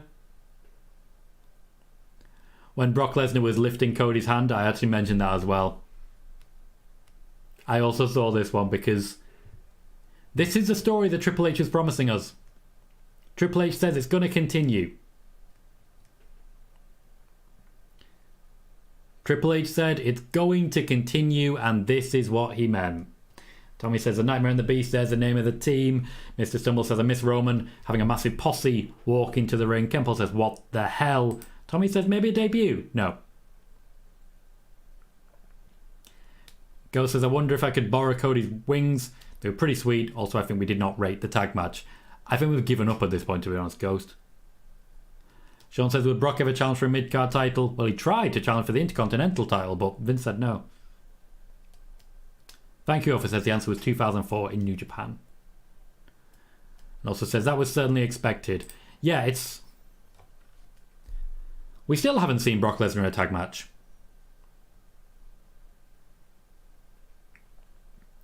So what we're doing is giving Cody odds. Odds to overcome. Peter says Brock just broke Cody's hand.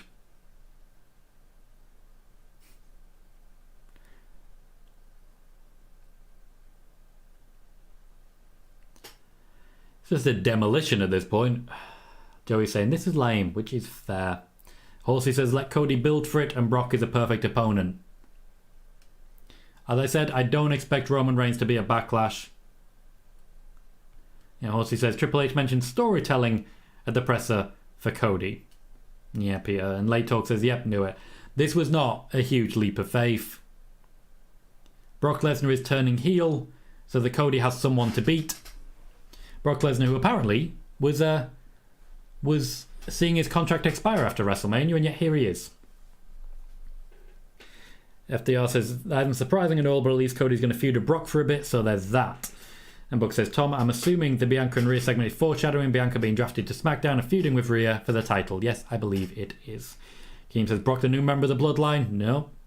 Just sort of there. And Joey says, I bet Mercedes is very happy she didn't go back to WWE. She is. Tonight's not why, but she is. I mean, she's wrestling on Saturday. Girl says, I'm trying to end tonight on a good note, trying to keep the hope alive. This is truly an American nightmare. Ooh, Ophir says, can't wait to fall asleep to Jim Cornette's reviews. Oof. The Brock line. Love it. Love it.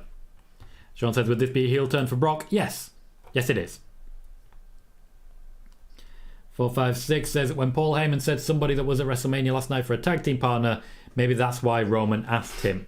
Roman didn't know. Roman and Solo left because they weren't expecting this. Bailey says, before we wind up, thanks Tom for a great 4 days of watch parties, even if this was the worst night of the 4. Horsey says, Roman working 2 straight nights isn't reality.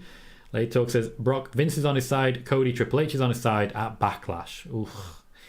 Horsey says, so happy for this to be honest, bad Raw, but great. Ending. It does give us some direction for Cody. It gives us some direction, which we needed. Buck says, I'm going to assume Asuka is back next week to maybe set up taking the title at Backlash, but I don't know. Certainly, the fact that we don't have a number 1 contender for that suggests that Asuka versus Bianca may be continuing. It may be that those matches were cancelled because of the reception by social media for the Asuka loss. Maybe upon realising that the fans really hated it that much, Triple H decided that the right thing to do would be to have a rematch instead. Who knows? FDR says, WWE posted a video on YouTube with the caption, Bobby Lashley positively decimates Mustafa Ali. I know, Ofa, I know. It's a hate watch, but it's a hate watch nonetheless. Ghost says, AEW stands are loving this for sure. Ofa says, Cody's going to show up next week talking about my dad never beat Brock Lesnar, so I have to because that is literally his character. That's the point that they're trying to get across here. They're trying to get across that we are going to present Cody Rhodes, give you who the character is, and give him some odds to overcome. He has to now beat Brock Lesnar. It's going to be a big draw match. It'll likely be the main event of Backlash. And yeah, I'm not rating it, but we are where we are. Thank you, Horsey. Very generous of you. Giving a donation saying, thank you for 4 days of action and your time. Rest now, mate. Thank you. Yep, not far away from finally being able to sleep. I can't wait. Mark says, thank you, Tom, for all you've done this weekend and looking forward to more. Thank you. And Buck says, Bianca videos from WrestleMania will have a bigger dislike to like ratio. I'm sure they knew the reaction to Bianca beating Asuka was not going to be positive. Yes, but maybe not this negative. An F5 on the steps. Good landing by Cody. Nice and safe.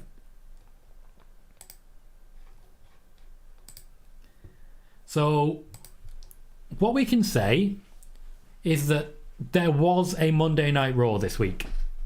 Monday Night Raw happened this week. Triple H will still be able to call this historic because Brock Lesnar was in a tag match. It ended with Brock Lesnar turning heel. Triple H opened the show with a big announcement about the deal. Whatever that big announcement apparently was. Matt Riddle returned. Do you remember Matt Riddle? Aren't you happy? Matt Riddle came back. Isn't he everything you wanted? Ophir said this has been a positively shite Raw, but this community makes it 10 times more enjoyable. That I wholeheartedly agree with. I don't think Brock's leaving. I think he's going back to do another one. I completely agree with that. This Raw has been bad. The watch along has not. As frustrating as it has been at times, I'm very glad to have you all. Very glad to have you all to keep from going entirely nuts. Justin says, can we at least get SmackDown after Mania? And Eric says, yes, I love Riddle. Thanks for asking. Stumble says, Omos was the highlight after Dom for Raw. Late Talk will say, people will say Cody is buried. People will say everyone is buried. That's what they do.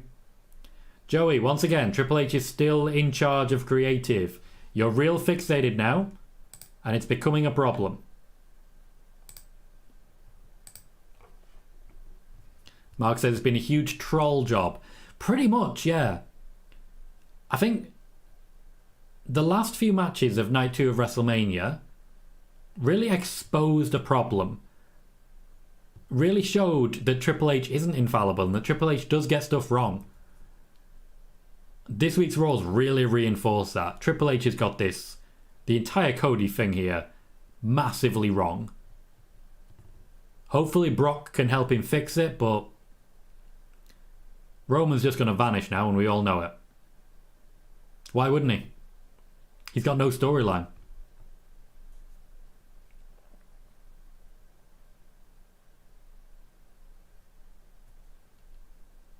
Ugh, bad line from Corey Graves. Bad line. Over. So, that's Raw. It's also rough. And not very fun. What's most disappointing is that every time I do one of these Raw watch parties, Raw kind of sucks.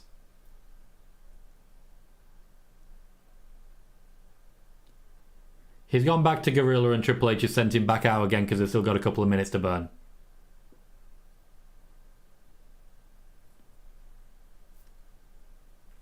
Kieran says Cody versus Brock will be decent. Lesnar flipping everyone off.